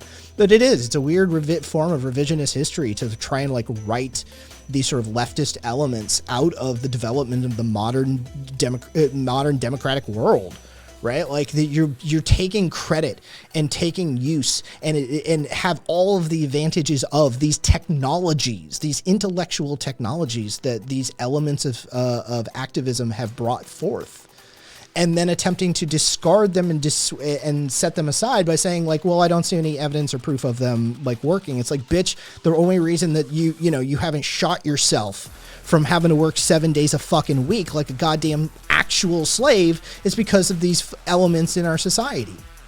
These progressivist elements that have existed in one way, shape, or form or another. And anybody who comes at it from an either an intellectual side, and you can approach it from a topological standpoint. You can understand it from an efficiency or logistics standpoint. You can understand it from a social sciences standpoint. Political science can understand it from that direction. Sociologists can understand it. Anthropologists definitely understand this shit, as evidenced earlier. We have, we have one in here right now, actually, an indigenous anthropologist. We've got another one in community, and you end up an anarchist. Like, it's inevitable at that point, right? Like, there's whole cloth, like, groups that understand this technology and understand how to integrate it and use it. And people just don't understand what they don't understand at this point, right? So that's what I'm saying. It's like, I could give you homework, but you're looking for something that isn't a thing. You're looking for some utopian answer, right? That's not what anarchism is. It's not what it's about. As I tell people, like, if I truly got 150 people to understand anarchist organizing methods, right? Understand anarchism, understand what it's about, understand the power dynamic analysis, understand the Foucaultian principles behind it, right? And get them in a fucking space and leave them. I don't know what's going to happen, because I'm not involved in that decision-making process. Anarchism is not prescriptive. Right? Like, those 150 people now are going to heterarchically organize themselves, use consensus, align themselves along consensus decision-making processes to move the process forward and conduct their decision-making from there on. Right? Like, they're going to organize themselves along these principles to maintain that the power dynamics are as equitable as they can manage and maintain them throughout their interactions, both as a group and an individual. Once they start that process, I don't know what comes out the other side. They may take all sorts of, they may have priorities and needs and wants and wishes and wills of their own. It's almost like empowering individuals' autonomy leads to a more vibrant, dynamic, accepting,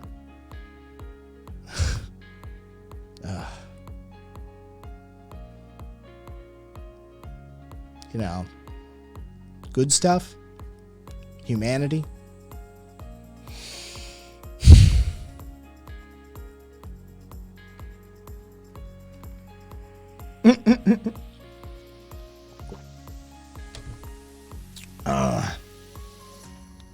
Yes, Rex. And yes, that's the 150 people network with 150 people groups and so on and so forth, right? Scope and scale.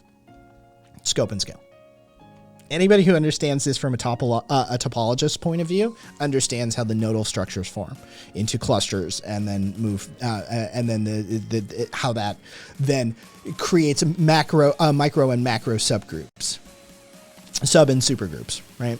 Like that's just how that works. Like you start to create a superstructure out of these subunits. It's cellular structure.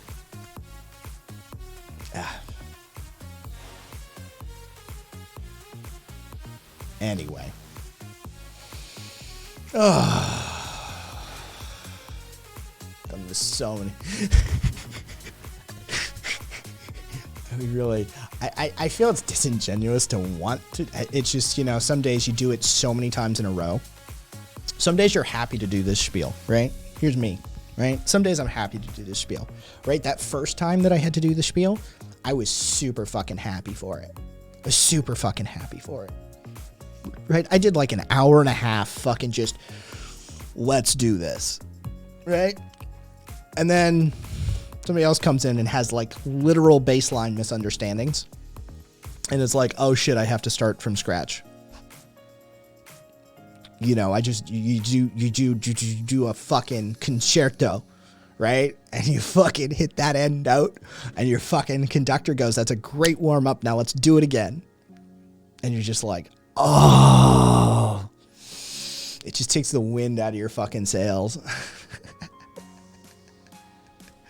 Oh, thank you, Rex.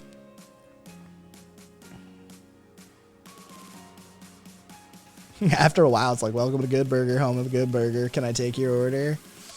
But what about some apples? Apples, baby. Oh. Carpe, we weren't recording? And on a happy note. Oh, maybe right, Zippy. Maybe right. All right. Let me look at some of these highlighted messages here, though.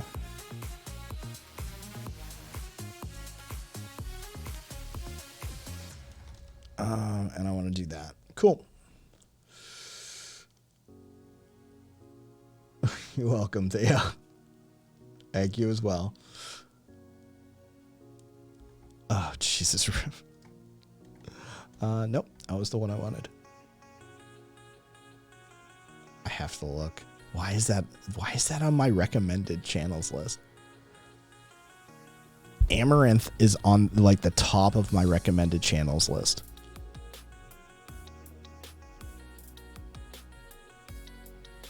What does an Amaranth stream even looks like? Jesus Christ, this is just terrible. Wow. Okay. Well, that's Jesus. What do I got? Do I know this person? I know this person, right?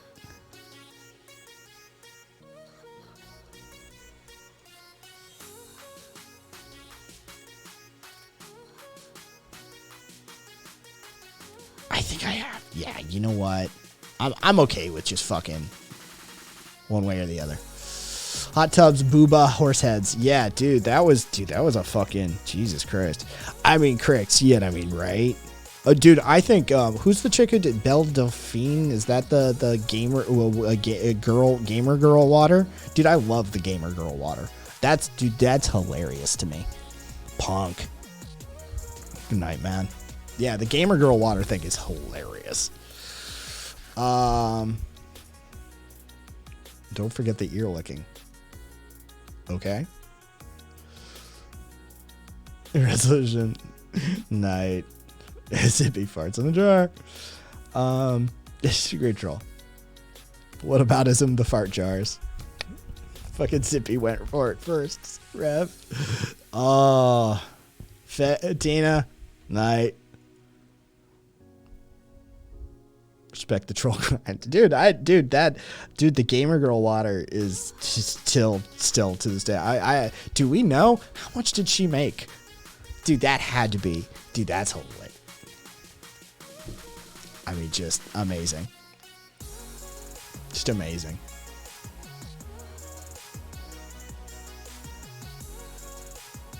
Do I think... Is he hanging out in VC?